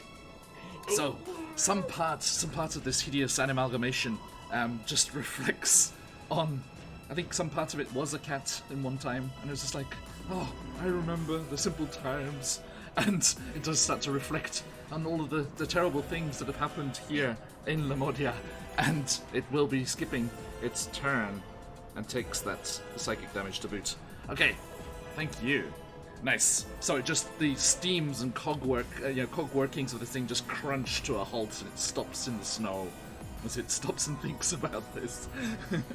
Okay. Think about what you've done. Think about what's happened there. Haley, you're up there with Orgoth on deck. Haley has been frantically scrolling through her spellbook looking for something that would be helpful in this exact situation, and finally she snaps it shut and says, Bob? I think we're gonna have to go a little strange on this one. I think it's time for the Pinocchio maneuver. And she's gonna pull out all of her fishing supplies because Haley is a fisher. Yep. That's her background. She's from a fisher family and she does fishing things. Which is the quick way lore, I believe, right? Yes, actually. Minnows? I'm sorry. The tadpoles is what they were. She's gonna pull out her fishing supplies, and she's got literally a favorite lure. She's actually got also 50 feet of rope, like most normal people do, and she wants to basically set up a rope lure and try to hook this caterpillar in the mouth with it. Excellent. And so she's gonna just give Bob a little bit of a nudge to fly straight at this thing's mouth. So she's gonna use what little tiny bit of monk training she has to not die. Okay. What would you like me to do? I mean, I think with your fisher background, this is akin to your net skill. Okay. Right? You're casting a net, casting a line, so you can use that same ability there. So 3d6, please. All right, here we go. Don't fail me now. It's a 1, a 5, and a 3. Uh-oh. But the 5 is there. Okay. But the 5 is there. Bob, go faster. Bob, go faster. Go faster. Okay. Are you using this line to just kind of like impede them and pull them back? That was the goal. Real quick, because I still have the Bardic Inspiration in my back pocket. What's the Bardic Inspiration? That will give you a reroll of the dice. I would like to re-roll that 1. Please. Yeah, let's do that, please. That's a 5! Also a 5. Nice. Thank you, Bob. There we go. Yes. There we go. That's good. Now, that is still a success with a setback. So you do manage to slow the creature as it's crawling inexorably towards the village. But at the end of when you're holding it back, the line snaps and your favorite lure is hooked in the mouth of this amalgamation here. All right, I'll get it back in a moment. All right, I'll take it right out of its mouth. Okay. That was my action. As a bonus action, so I have no range on this. Just as a mouse, I can give the help action as a bonus action. Yep. But it doesn't say how far or close I need to be from whoever, so who's going next? Is it called like team player or something? Team Tactics. It's Tactics. literally called Team Team Tactics, yeah. I'm next. So you help me, I'm gonna help you, and I will offer you the help action. So whatever it is you do, tiny little mouse on a hawk is gonna help. And everyone, you have the chance to help the hungry children, if I may use that segue very briefly. Do, if you are able, please donate to our cause. The link there is in chat. You can cause chaos in the game as well. There are advantages, healing potions like Orgoth has, wild magic surges, things to be dropped into the game. And you can jump into our giveaway from all of these amazing people. We have giveaways from CZRPG, Phoenix Dice, Hero Forge, Daniel Kern, Trollord Games, and Sirenscape to give to you wonderful people. So every $5 is a ticket, so if you're able, please do. We're closing in on our goal there, already at $3,160, which is incredible, and closing in on that $3,500 goal. Thank you so much if you're able to help out. And back to Orgoth. Gothy brings out yet another instrument and starts singing. Shatter, shatter, shurube, shatter, shatter, shurube, and cast shatter. As you do. As you do. Like an opera singer with a wine glass. That's possible. Where's my dice? 3d6. Someone call the opera geek. Oh, please. Oh! 2 6s! That is a critical. Describe what happens as you cast Shatter on this amalgamation. On the last Shulube, the neck of the lute just rings out. You see concentric circles building and building and building until it hits the creature, and a huge ball encompasses it, and it just hits that note that everybody wants to think they gotta poop, but no, they're not gonna poop because that's a myth.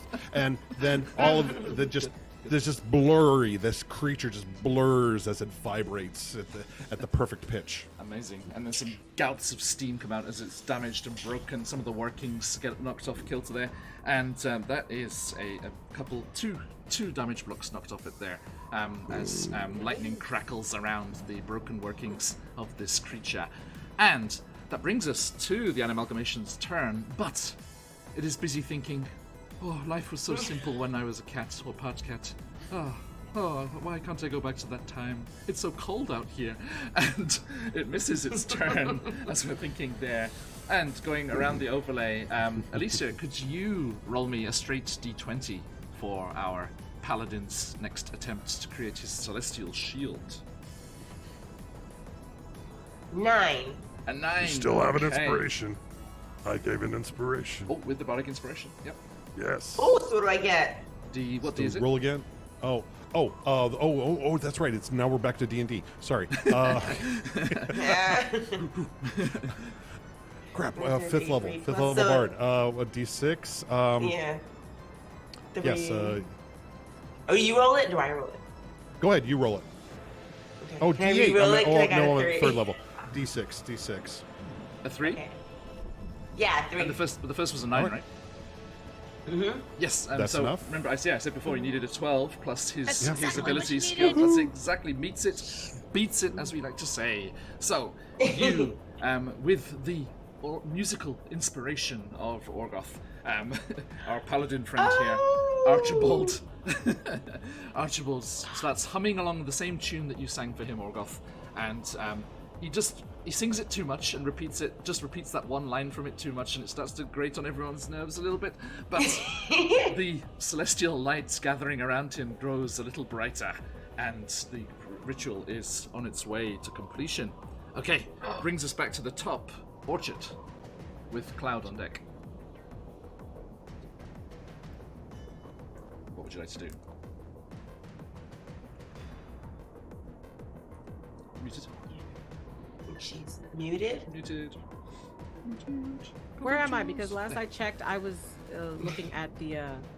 I was outside Yes. of our safety zone. Yes, you're outside the edge of the village there, yeah. Cool. Snarf.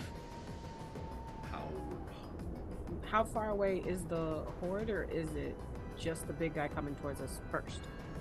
Just this one amalgamation, which is threatening the village, is coming towards you.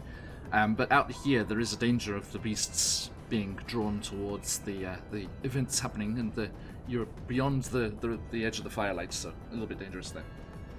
Yeah, that's fair. So, the beasts are. Is it that they will stay away from the lights, or that they might be drawn to them? Stay away from. Fair. Okay. I would like to. That's why your apple smelling fire is so awesome. Yes. Yeah. It's very. You have your flame tongue war pick.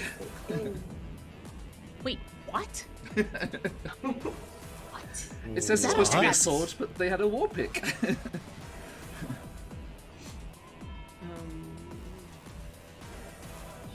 Field, cross from feature reach within range, okay. That's just AC though. Oh yeah, I guess I could be a good sister and do that. I guess. I'm gonna turn to my brother, who is like, the whole thing is that he has to be okay in order to continue and do the ritual, right? Yes.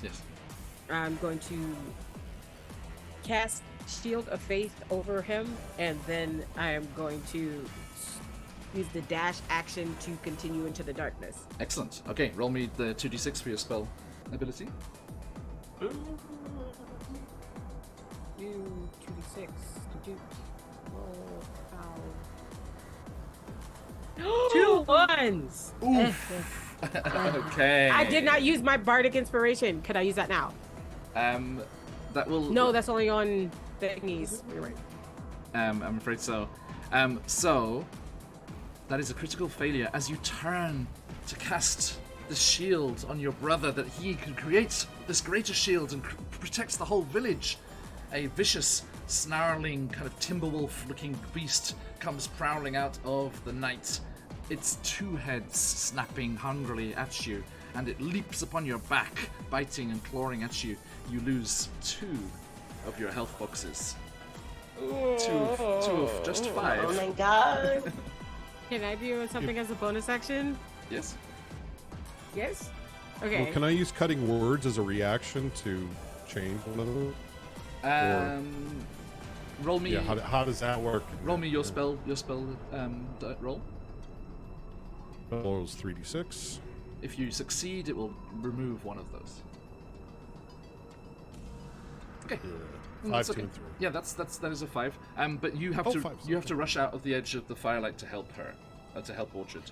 So you go out to help there, but you do distract the beast. So Orchard, you only take 1 of the boxes of damage instead of 2. Hey, over here! Over here! I like how Big thing. Orchard was a GIF that was maining Barbarian, but they have the least hit points. That was random dice rolls. Okay. Thank you. And that yes, that is the random effects coming in there. Cloud, what you doing? Same thing as before. It was successful. I'd like to shoot an arrow. Okay. Go for it. It's working, so. Yeah, absolutely. Yeah. You do you, boo. Here we go. I mean, 6, and 5, that's 4. yeah. Well, look, Nice. it's so old 6. reliable, all right? I'm a ranger. Yeah. Barbarian sorcerer, but I'm a ranger.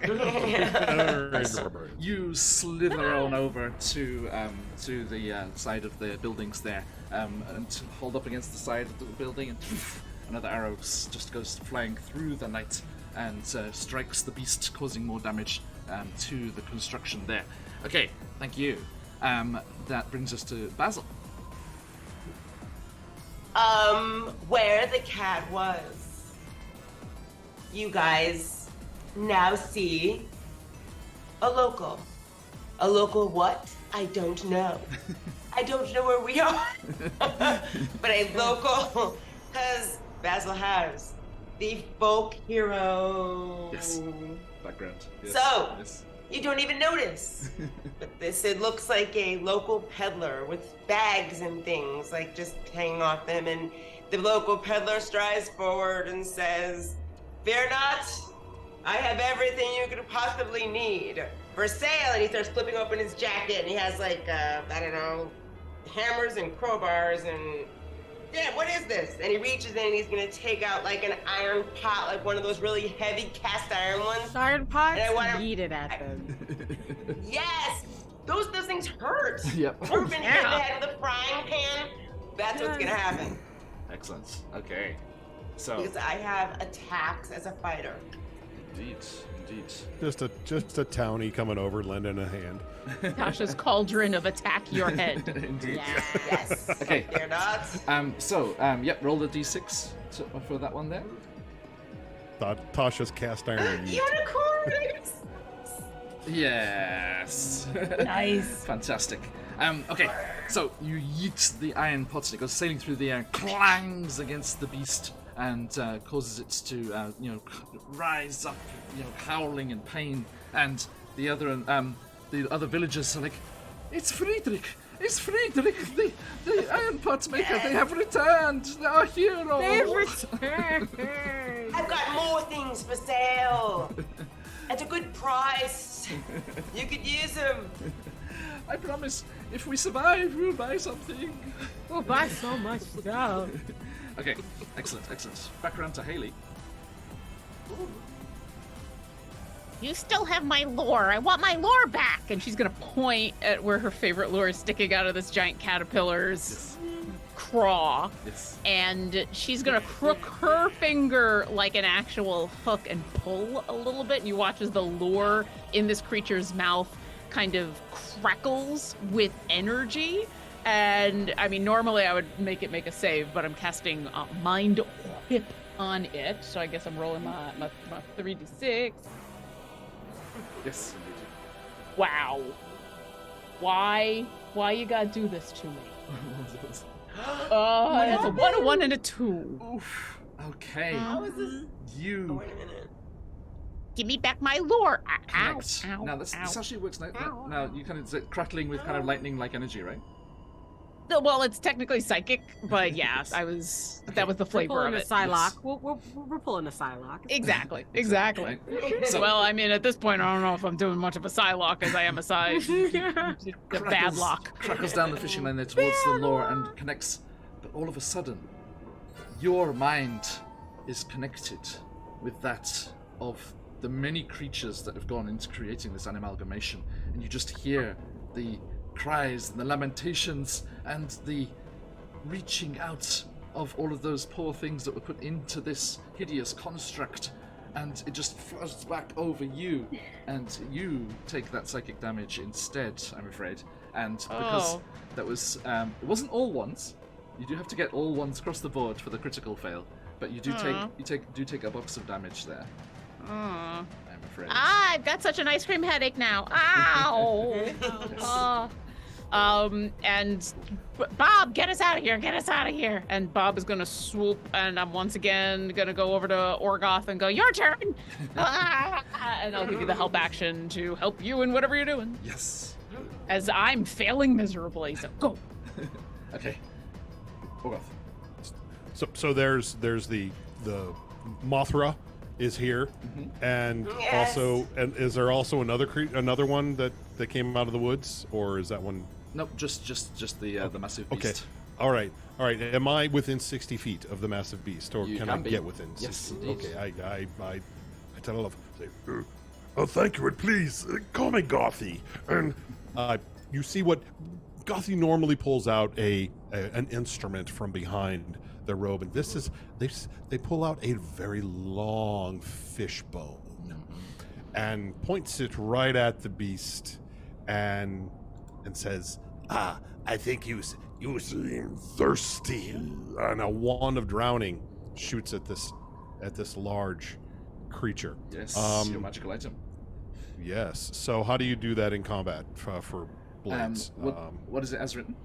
Okay, DC 15 Constitution saving throw, Okay. or lungs filled with rancid seawater. So, and in Lemuria here, probably frozen as well. This will be a magical use, so use your magical ability. Okay. And so you said Mothra, so I brought on the kaiju fight music now. Oh, great. So that's the spell attacks, 3d6 then? Yes. Okay, cool beans.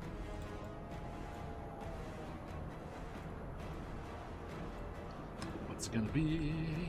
No, 2 ones.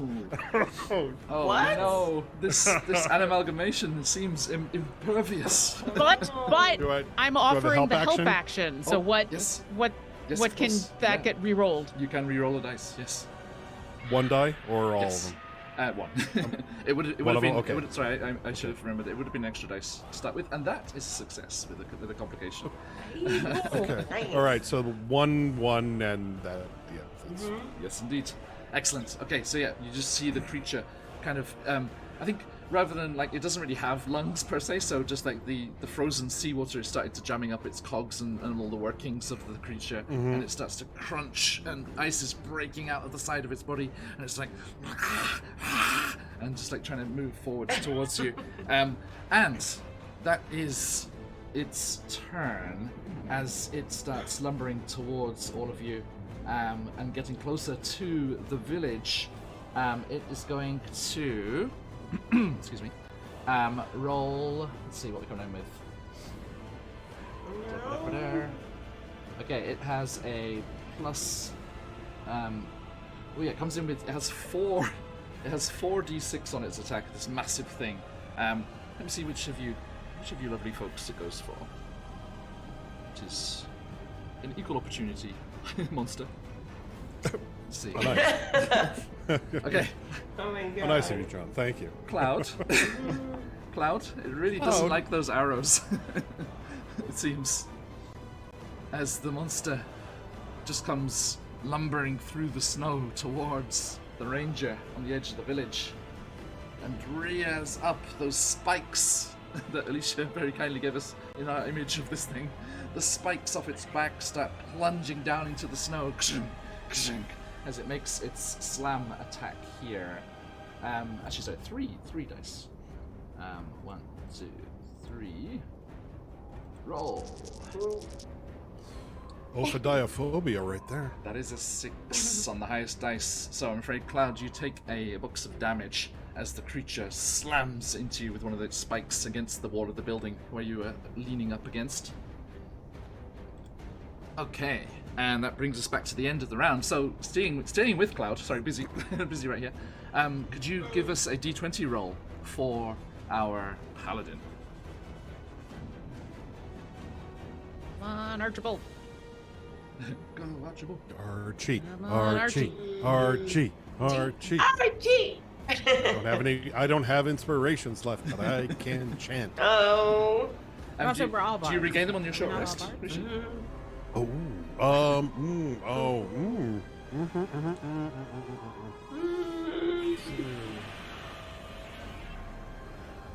Big monster caterpillar. Okay, so we've got that d20, Cloud. Can you roll for Archibald, please? Oh, I'm sorry. I thought you said for Archie. It's Archibald, yeah, but we're rolling for him. Gotcha. Thank you. I'm sorry. No problem. Based on that, 10. A 10. Okay, I'm afraid that is not enough. As your cries of pain, you're clearly distracted by these massive caterpillar spikes plunging into the ground around you and bashing you up against the wall of the homestead there.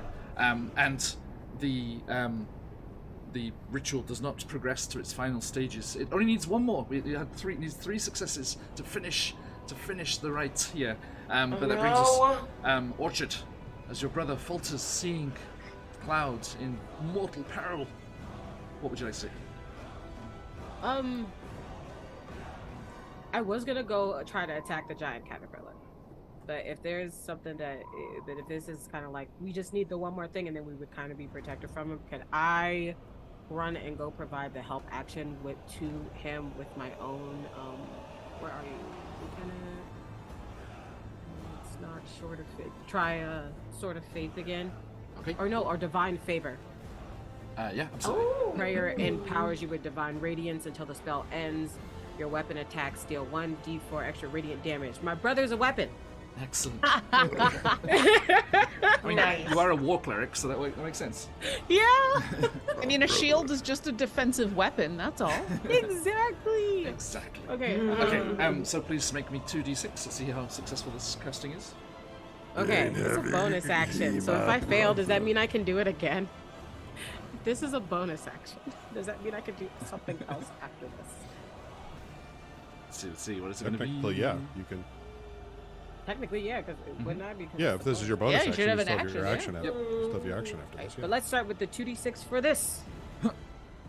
Hey! A 4 is a Four. success. A 4 is a success. Yay. Okay, good. So yes, you Nice. empower your brother, despite all of his. In the most sister way that I can, it is kind of one of those buck up back slaps Yes. kind of a thing. And he's I was like, can you stop playing and come on? It's like, I've got this. Just leave me alone. I can't concentrate. I can't concentrate. If you don't get this damn shield out. Okay. Excellent. I do have an action though. Yes, go for it. Gonna tell mom. I'm gonna tell mom. I would like to cast less fool. Yes, that is the sound I hope this thing is making. Could I cast less fool on it. A creature you touch become. Oh wait, no, that's not what I think it is. Never mind. I thought it made them run away. I thought it made them like go the opposite problem. direction. No problem. It's fine. Run away, I'm just gonna cast run Bane. away. Bane. Okay, nice. Yeah. Up to 3 creatures you choose with broke range make Is that a wisdom saving throws. That's a cantrip, right? No.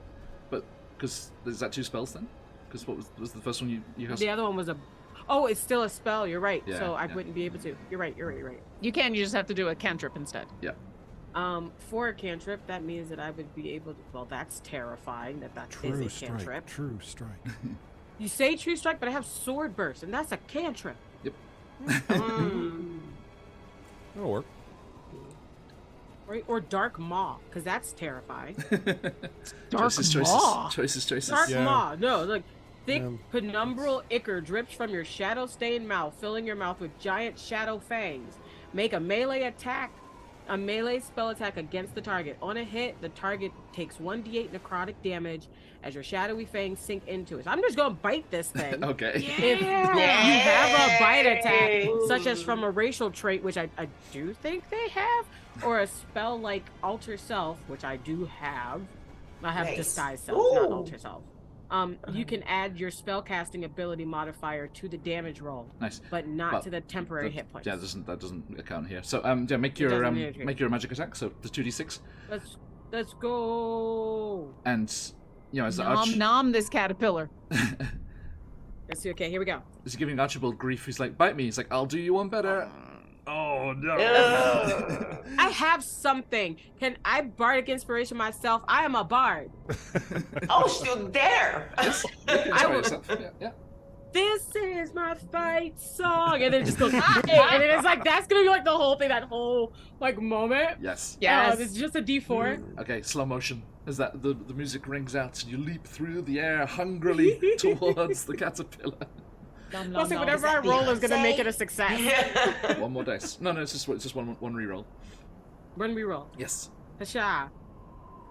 No. Fucking 3 again? Been 3 again? Your brother's just like, oh, you're going to me to do it properly. How about you? And Oh, you know what? How many more bardic inspirations? I'll use my whole damn turn. One per go. This whole thing has turned into an argument between me and Archibald. No one's doing what they're supposed to anymore. Me and Archibald are And just you- fucking- But there's like ichor rolling down your mouth, and he's trying to do a thing. I just look like an and- older oh. sister. I just Yeah. look like an older sister now. Okay, You but take- I'm afraid the shame of Archibald giving you grief about that when he's not even doing his thing properly. Yeah. Causes you the damage instead, as that ichor kind of drops down onto you, and you take 1 box of damage, I'm afraid. Alright. That's 2 boxes gone now. Yep, careful. Okay, Cloud. Oh no, maybe the guilt will make him do what he's supposed to. maybe. Okay, speaking of guilt, I the take person after our with lots mother. of overbearing mothers. I just take after my mom. Maybe the guilt will make you cool. This is my Right. fight song. Nice, Daisy. I love it. Well, being so inspired by our bitey bard, The I'm gonna go ahead and do a couple things. Nice. This animal I'm relation is going just to- rearing right above Buckle you. It's up. like, Yeah, I'm gonna shift with scaly transition. yes. And then I'm gonna I'm here for it. because I'm a barbarian and I haven't raged yet. Yes. None of us have rage. None of us have raged. This game is completely different. You haven't raged yet, no big Right? deal. A cup of Why, tea, the just barbarian is everything. sipping tea. We've talked through our So- with our rage issues, and we're fine. We're fine. Right, all of us all just left therapy before we got sucked away on this mission. We're trying to do breathing exercises. Right? Yeah, we were all from like anger management. Like we're just like the anger management club, and then like now we're out and about. We were at the support group when we were Yeah. Let's put a pin in that, and we'll come back to that after some deep breathing and some death. Yes. And Cloud is going to kind of like so they're again that reverse Naga, right? So they're Yes. like humanoid body, snake head, and just unhinge their jaw and start charging towards this creature. And those fangs just kind of grow. Wow. With that serpentine shift, and I'm gonna do a bite attack. Nice. Show me how it's done. Show Orchard how it's done. So let's see. So that would be using, because you're raging. it's not listed on here. Would it be a spell attack? Because you're raging, yeah, it gives you the 3d6. It's 3d6. Okay. Ooh. Alright. 1, 2, 3. Yeah, 6. Oh, nice. 6. Okay. Hey! Yay! Okay. That's the massive. So they're gosh. supposed to take a hit, and then they get poison damage. Oh, nice. Okay. Oh. So I will take a dice off its next attack, as it is poisoned, and the effects run through its system there. Nice. As it reaches up above you and just like slams in with those spikes. You're like, ah! Your mouth, the scream just keeps going, and the mouth gets wider. It's like right back at it. Okay, and take a big chunk out of this thing. Nice. Okay, over to Basil. Ooh, gosh. I actually posted like a little picture of what the kind of caterpillar I was thinking of. Oh yeah. For this, I posted it in whatever, so you can look at it. It's Nice, kind of nice. cute, but it's really, it's greasy looking, right? Whatever. It's cute in that okay. don't touch me way. Right? Yeah, right? Yes, this is what I'm feeling. All right, so if you were watching this as a show, the camera would pan up the back of this long, like just black jacket, and the person who's standing there just turns around dramatically, but there's nothing in the jacket. It's just the jacket standing there. But you hear a voice say, "Are you really going to make me turn into myself? I'm actually nothing. You bore me." And as he's saying that, he's walking toward the caterpillar, and these crackling beams of energy are coming off his hands like, "You bore me." Around you. Get up! And he's going literally as he, so these are basically just eldritch blasts, because it's his true Basil's true form is actually nothing. Because Okay. he's a changeling. Okay, so Amazing. we're throwing the eldritch 3d6. blast. Oh no, here we go. Come on, be good to me. Got this. 3, 6, Hey, is it critical?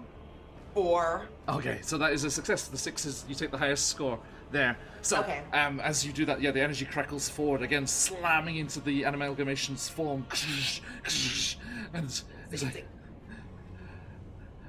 they told me I was greater than the sum of my parts, but am I nothing too? And the damage slams Nice. into the creature. It is on its last legs, many though they may be.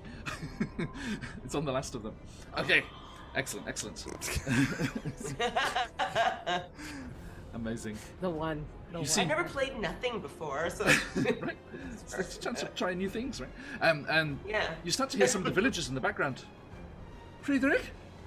Bridget is left once again. Okay, and He gave when we needed him most. indeed. Yeah. Haley, the Drobian wizard monk. All right, I really want my lore back. Come on, Bob, let's go. And we're gonna swoop on in. I'm gonna cast Mind Whip again, except this time the flavor of it is as we swoop in, Haley's actually just gonna reach out and grab the lure and try to rip it out. Okay, nice. Here come my 3d6. 3d6. He's nice to me. Oh. 2 4s. That is a success, but with a disadvantage there. Okay. Okay. So you So- swoop down. Bob swoops down there, and yes, please.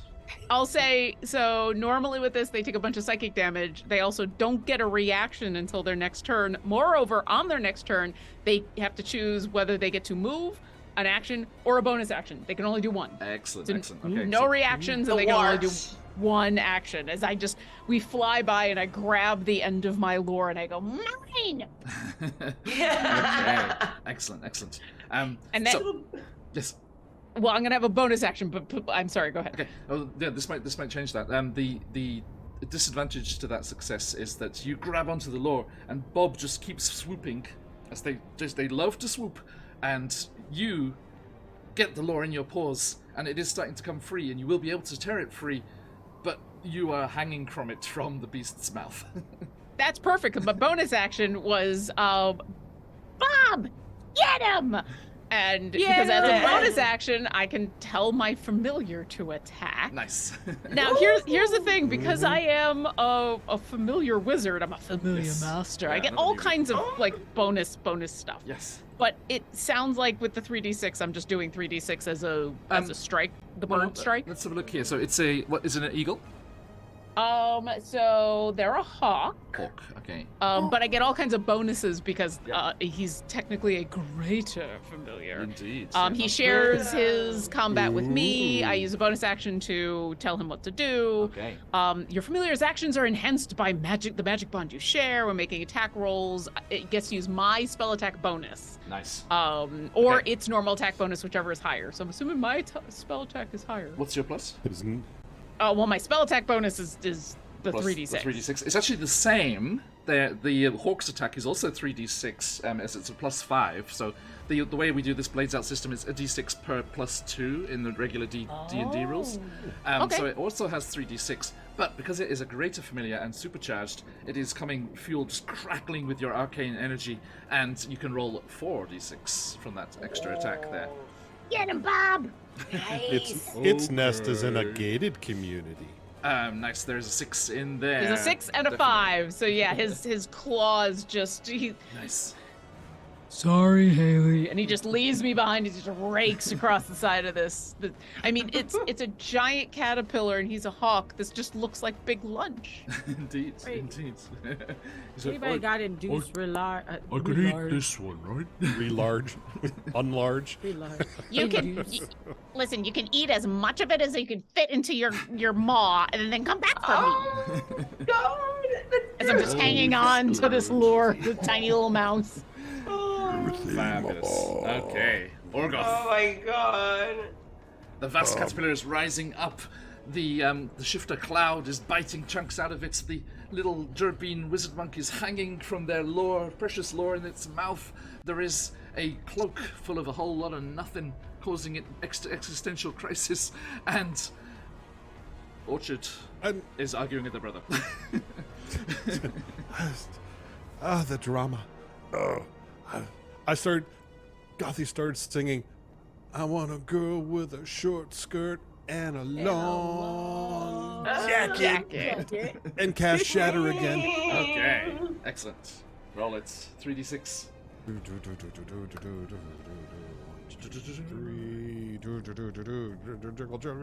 Yes, one success. There you go. Nice. That is one more success there. Excellent, excellent. Okay, so that brings us to the golem's turn. It has the effects of those attacks on it, the poison from Cloud's bite seeping through its system, causing it to lose a dice. So it's just going to get a single 2d6 on attack there, as it's. And if it's going to attack, it can't move, so it can't get closer to the village. to Yes, the town. Indeed, yeah. So it's still on the edge, right on the edge of the village, between where it was attacking Cloud before. It is going to go for. That is a 7-2-4. It did not like that Orgoth, that shatter spell, just causing its workings to get attacked there. So it is going to turn, and it kind of convulses, and one of those spikes from its back just goes hurtling through the air towards you. And on 2d6. Okay, here we go. A 5 and a 3. Okay, that is damage on you, I'm afraid. So you take 1 box of damage as the spike just goes past your side, raking across and embeds in the wall behind you. And that brings us to the roll. Let's see. Going round clockwise like we were before. Orchard, has your arguing inspired your brother to finish this ritual? Roll Finish me. it does. off. Let's go. With that, Is with anyone- that bardic inspiration. Yep, with the let's inspiration, so go. 1 extra dice on that. No, sorry, with the normal d6 on that. So d20 and a d6. Okay. Do it. Yeah. Soundscape's getting Oh, flustered. good to hear. You got the soundscape. Yeah. D20 Do it. and a D6. There you All right, guys. Got this. You got this. A 6? go. But A D6 was a 6? the d6 I was mean, a 6. yeah. But Was that a good thing? It's a great thing. Yes. It's really a good thing. I'm confused. This is straight D&D rules now for this Yeah, roll. we It's needed just a Yeah. 12. We just Wait, needed a 12. 12. I didn't know that. Oh, it's okay. I don't have crystals. I don't have my you things. don't have any crystals. I have There's nothing to no make me inspirations in chat, I'm reroll. afraid. Chat. I Yeah. mean, why? For the children. For the kids. Yes. Need donations desperately for the for the children. And for Wendigo children. Hollow. Yeah, well, everybody has given so much. I know. Okay. I'm I will- shameless. I'll just keep asking. Mhm. Thank you. And hey, look at all those amazing giveaways we've got too. $35 a ticket. Has anyone who's right here? I think Basil, Orgoth, and actually all of you are right up in the mix here. Actually, I think Orgoth's the only one a little ways away. Yeah. A Close. little ways away, So, yeah. yeah. I'm like 60 Haley's feet back. Yeah. Haley's hanging from the mouth. Basil's right there in the cloak. Cloud is right there and in biting onto it as well. Do either of you have anything? Any of you have anything you can do for Orchard here? I do. I can't. Yes. Okay. So, what can you do to assist Orchard in this? Well, to Archibald actually. What I can do. Assist Archibald, I guess. I have something called, and Basil is still in his real form, which is just Okay. a long black dramatic jacket that he saw on the Versace runway 2021. It's called subliminal aversion, Yes. and it just means that I ward a creature within range against attacks by making it painful to attack them. Okay. And they can tell that it would be Excellent, excellent. Okay, so let's say it was the threat of being attacked by the amalgamation when that spine went flying through the courtyard and attacked and hit Orgoth just before that made poor Archibald lose concentration. But as our changeling warlock summons the undead patron's power and causes this magic to flow over Archibald and protect him, he feels emboldened. He feels like he could have one more go. Yes. Do it exactly. It's beautiful. Thank you. Who? Well, there's only one person who hasn't. Rishi. This is where we're going to round things out here. This is the end of our time. We need to decide either Archibald is going to succeed here and the Celestial Shield will destroy the amalgamation, or he will fail. And despite everyone's best efforts and the nagging of his sister, he... I will go full sibling sacrifice here.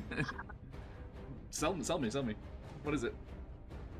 So all of this has been this whole thing, especially me and my sibling fighting Yes. over and over again, and the whole thing was that our people have had this disconnect with our own god, and that's why they were such a big deal that they were able to connect with another one, and that's kind of been this whole thing. So if they just like turn to them and go, I understand what you're trying to do, and I understand that it's not something we normally can do, but if me believing in you will save these people, it's worth it.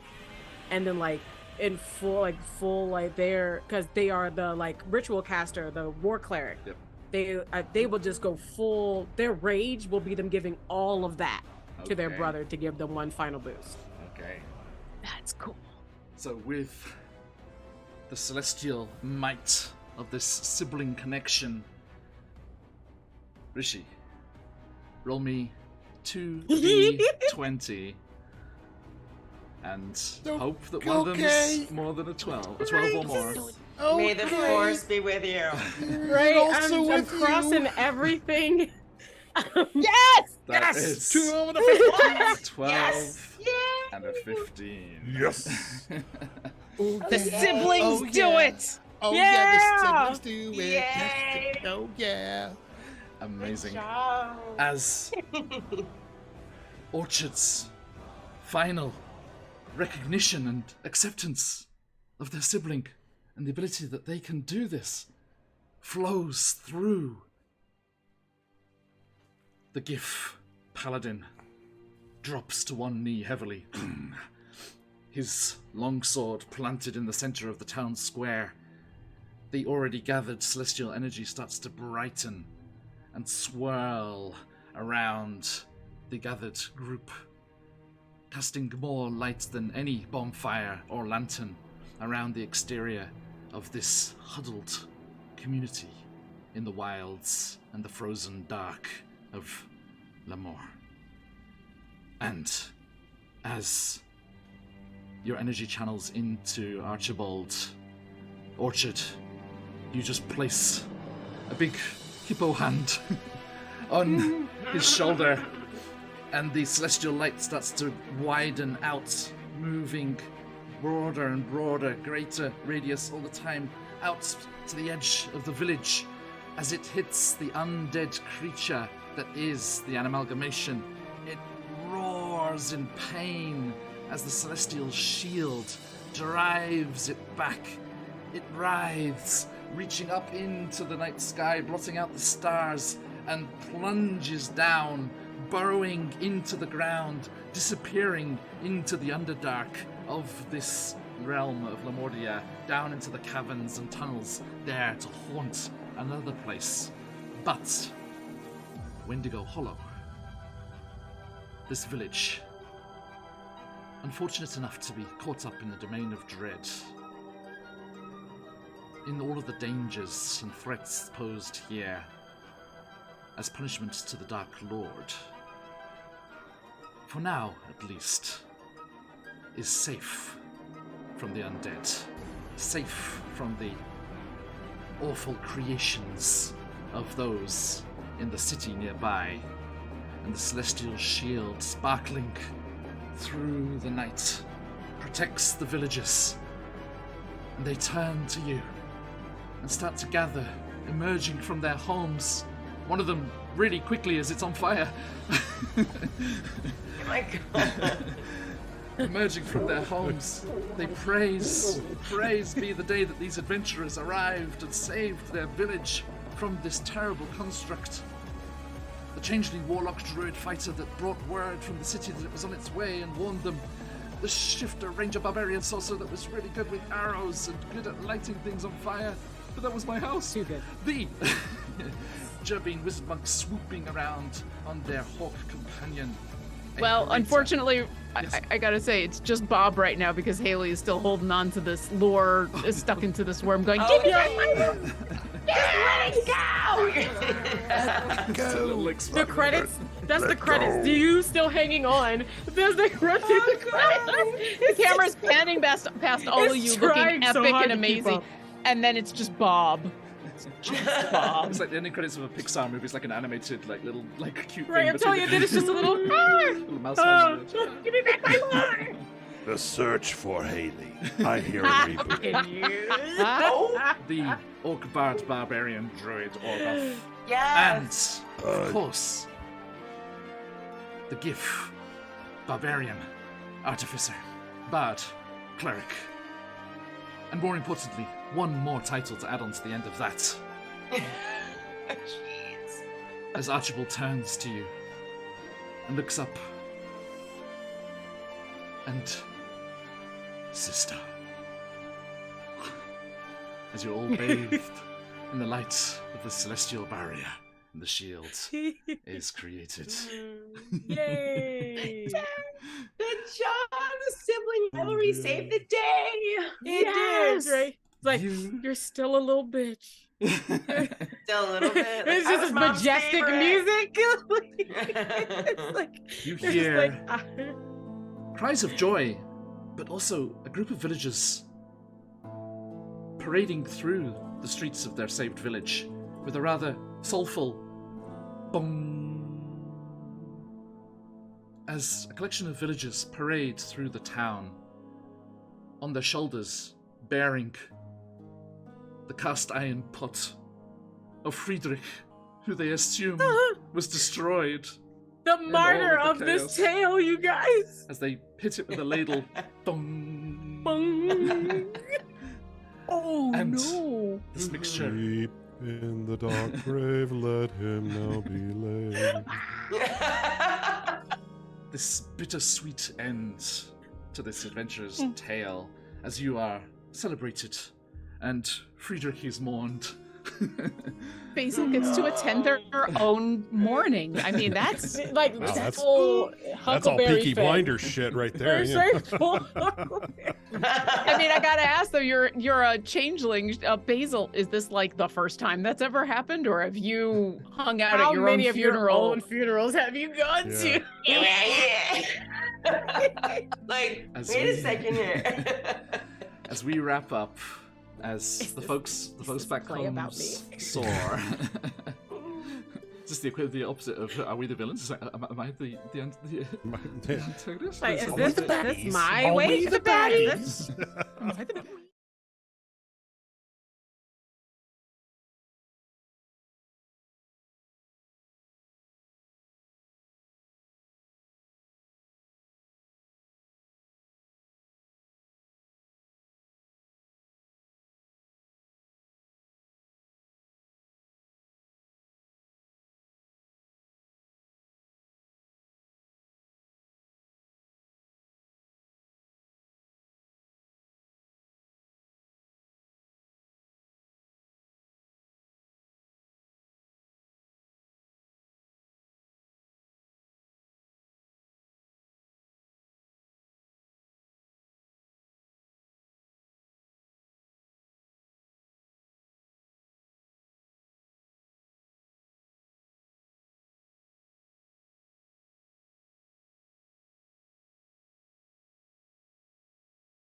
Spitting fired.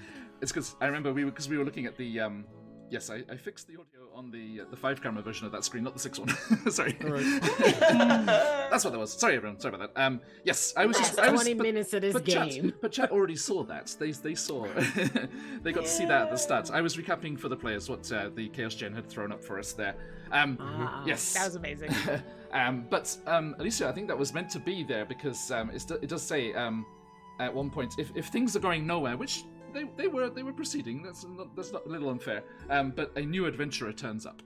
It was also. We were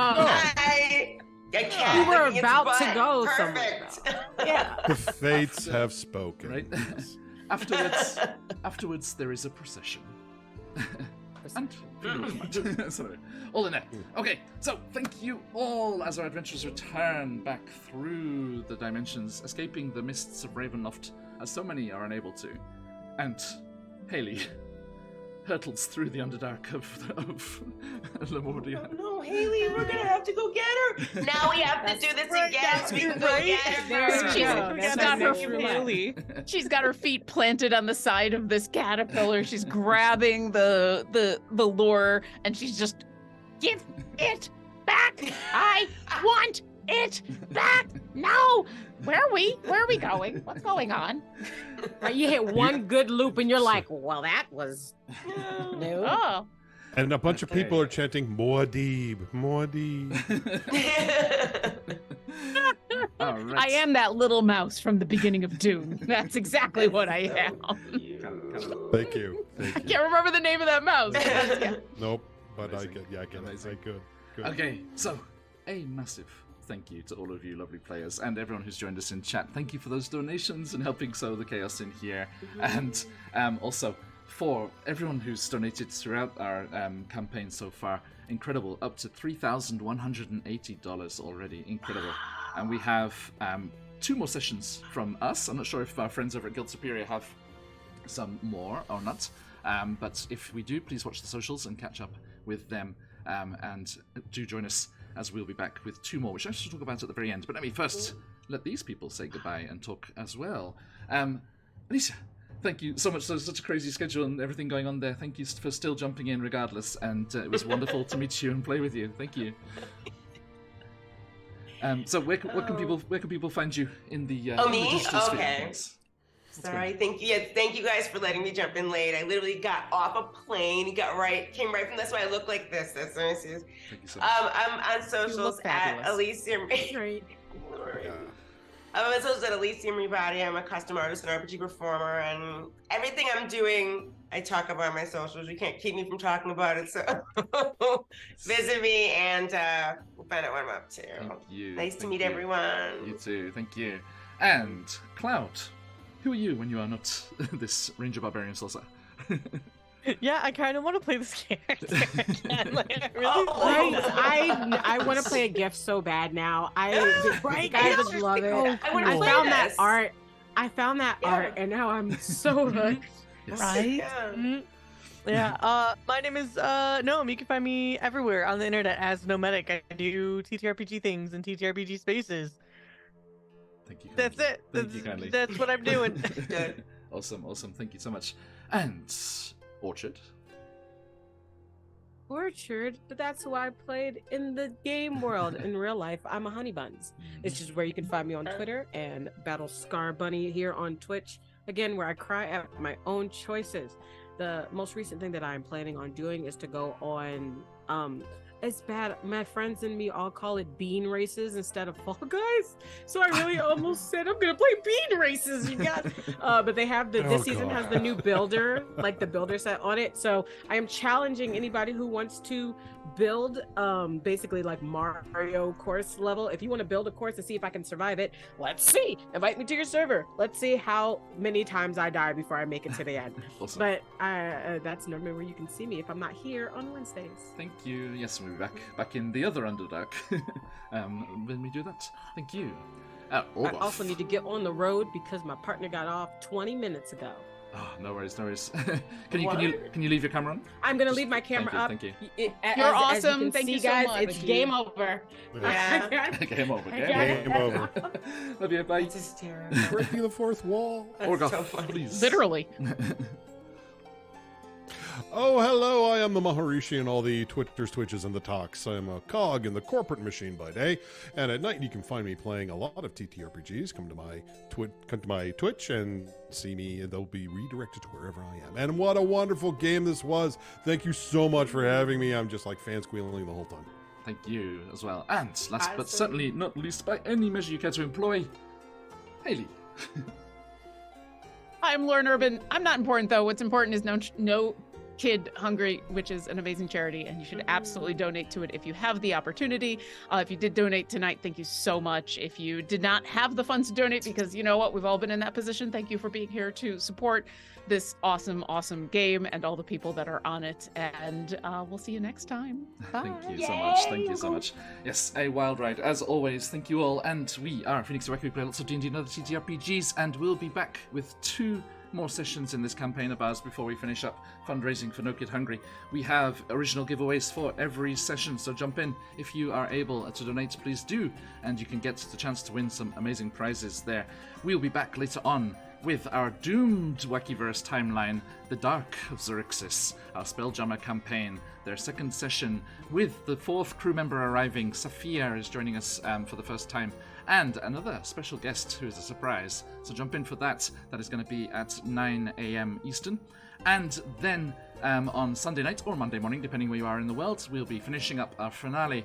The Tomb of Annihilation is going to be the final stream of the whole campaign. Ooh. And we have some special giveaways for that, just original things to give away in that one as well. So please do join us if you are able. Thank you all so much. We're going to head off raiding into somebody else, so let us see who is online at the moment. And carry on that goodwill there. Waymack. Well, while you're figuring out who to raid, I'm just going to say, so Gnome is awesome and does production for a bunch of the stuff for Idle Champions of the Forgotten Realms, and you should definitely, hire Luca to do your awesome things, because they're awesome. Why? What is Because this? you didn't Where promote did this yourself, come and from? so I'm promoting you.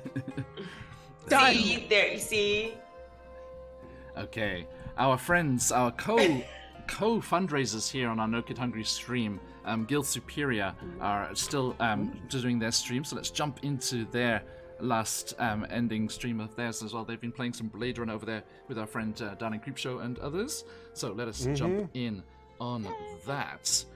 Okay, thank you everyone. Absolute pleasure as always, and we look forward to seeing you all again very, very soon. But until then, stick around for the raid if you've got them. Let those phoenixes fly. But till next time, as we like to say around these parts, Oyasumi Nasai. Bye. Thank you. Oyasumi.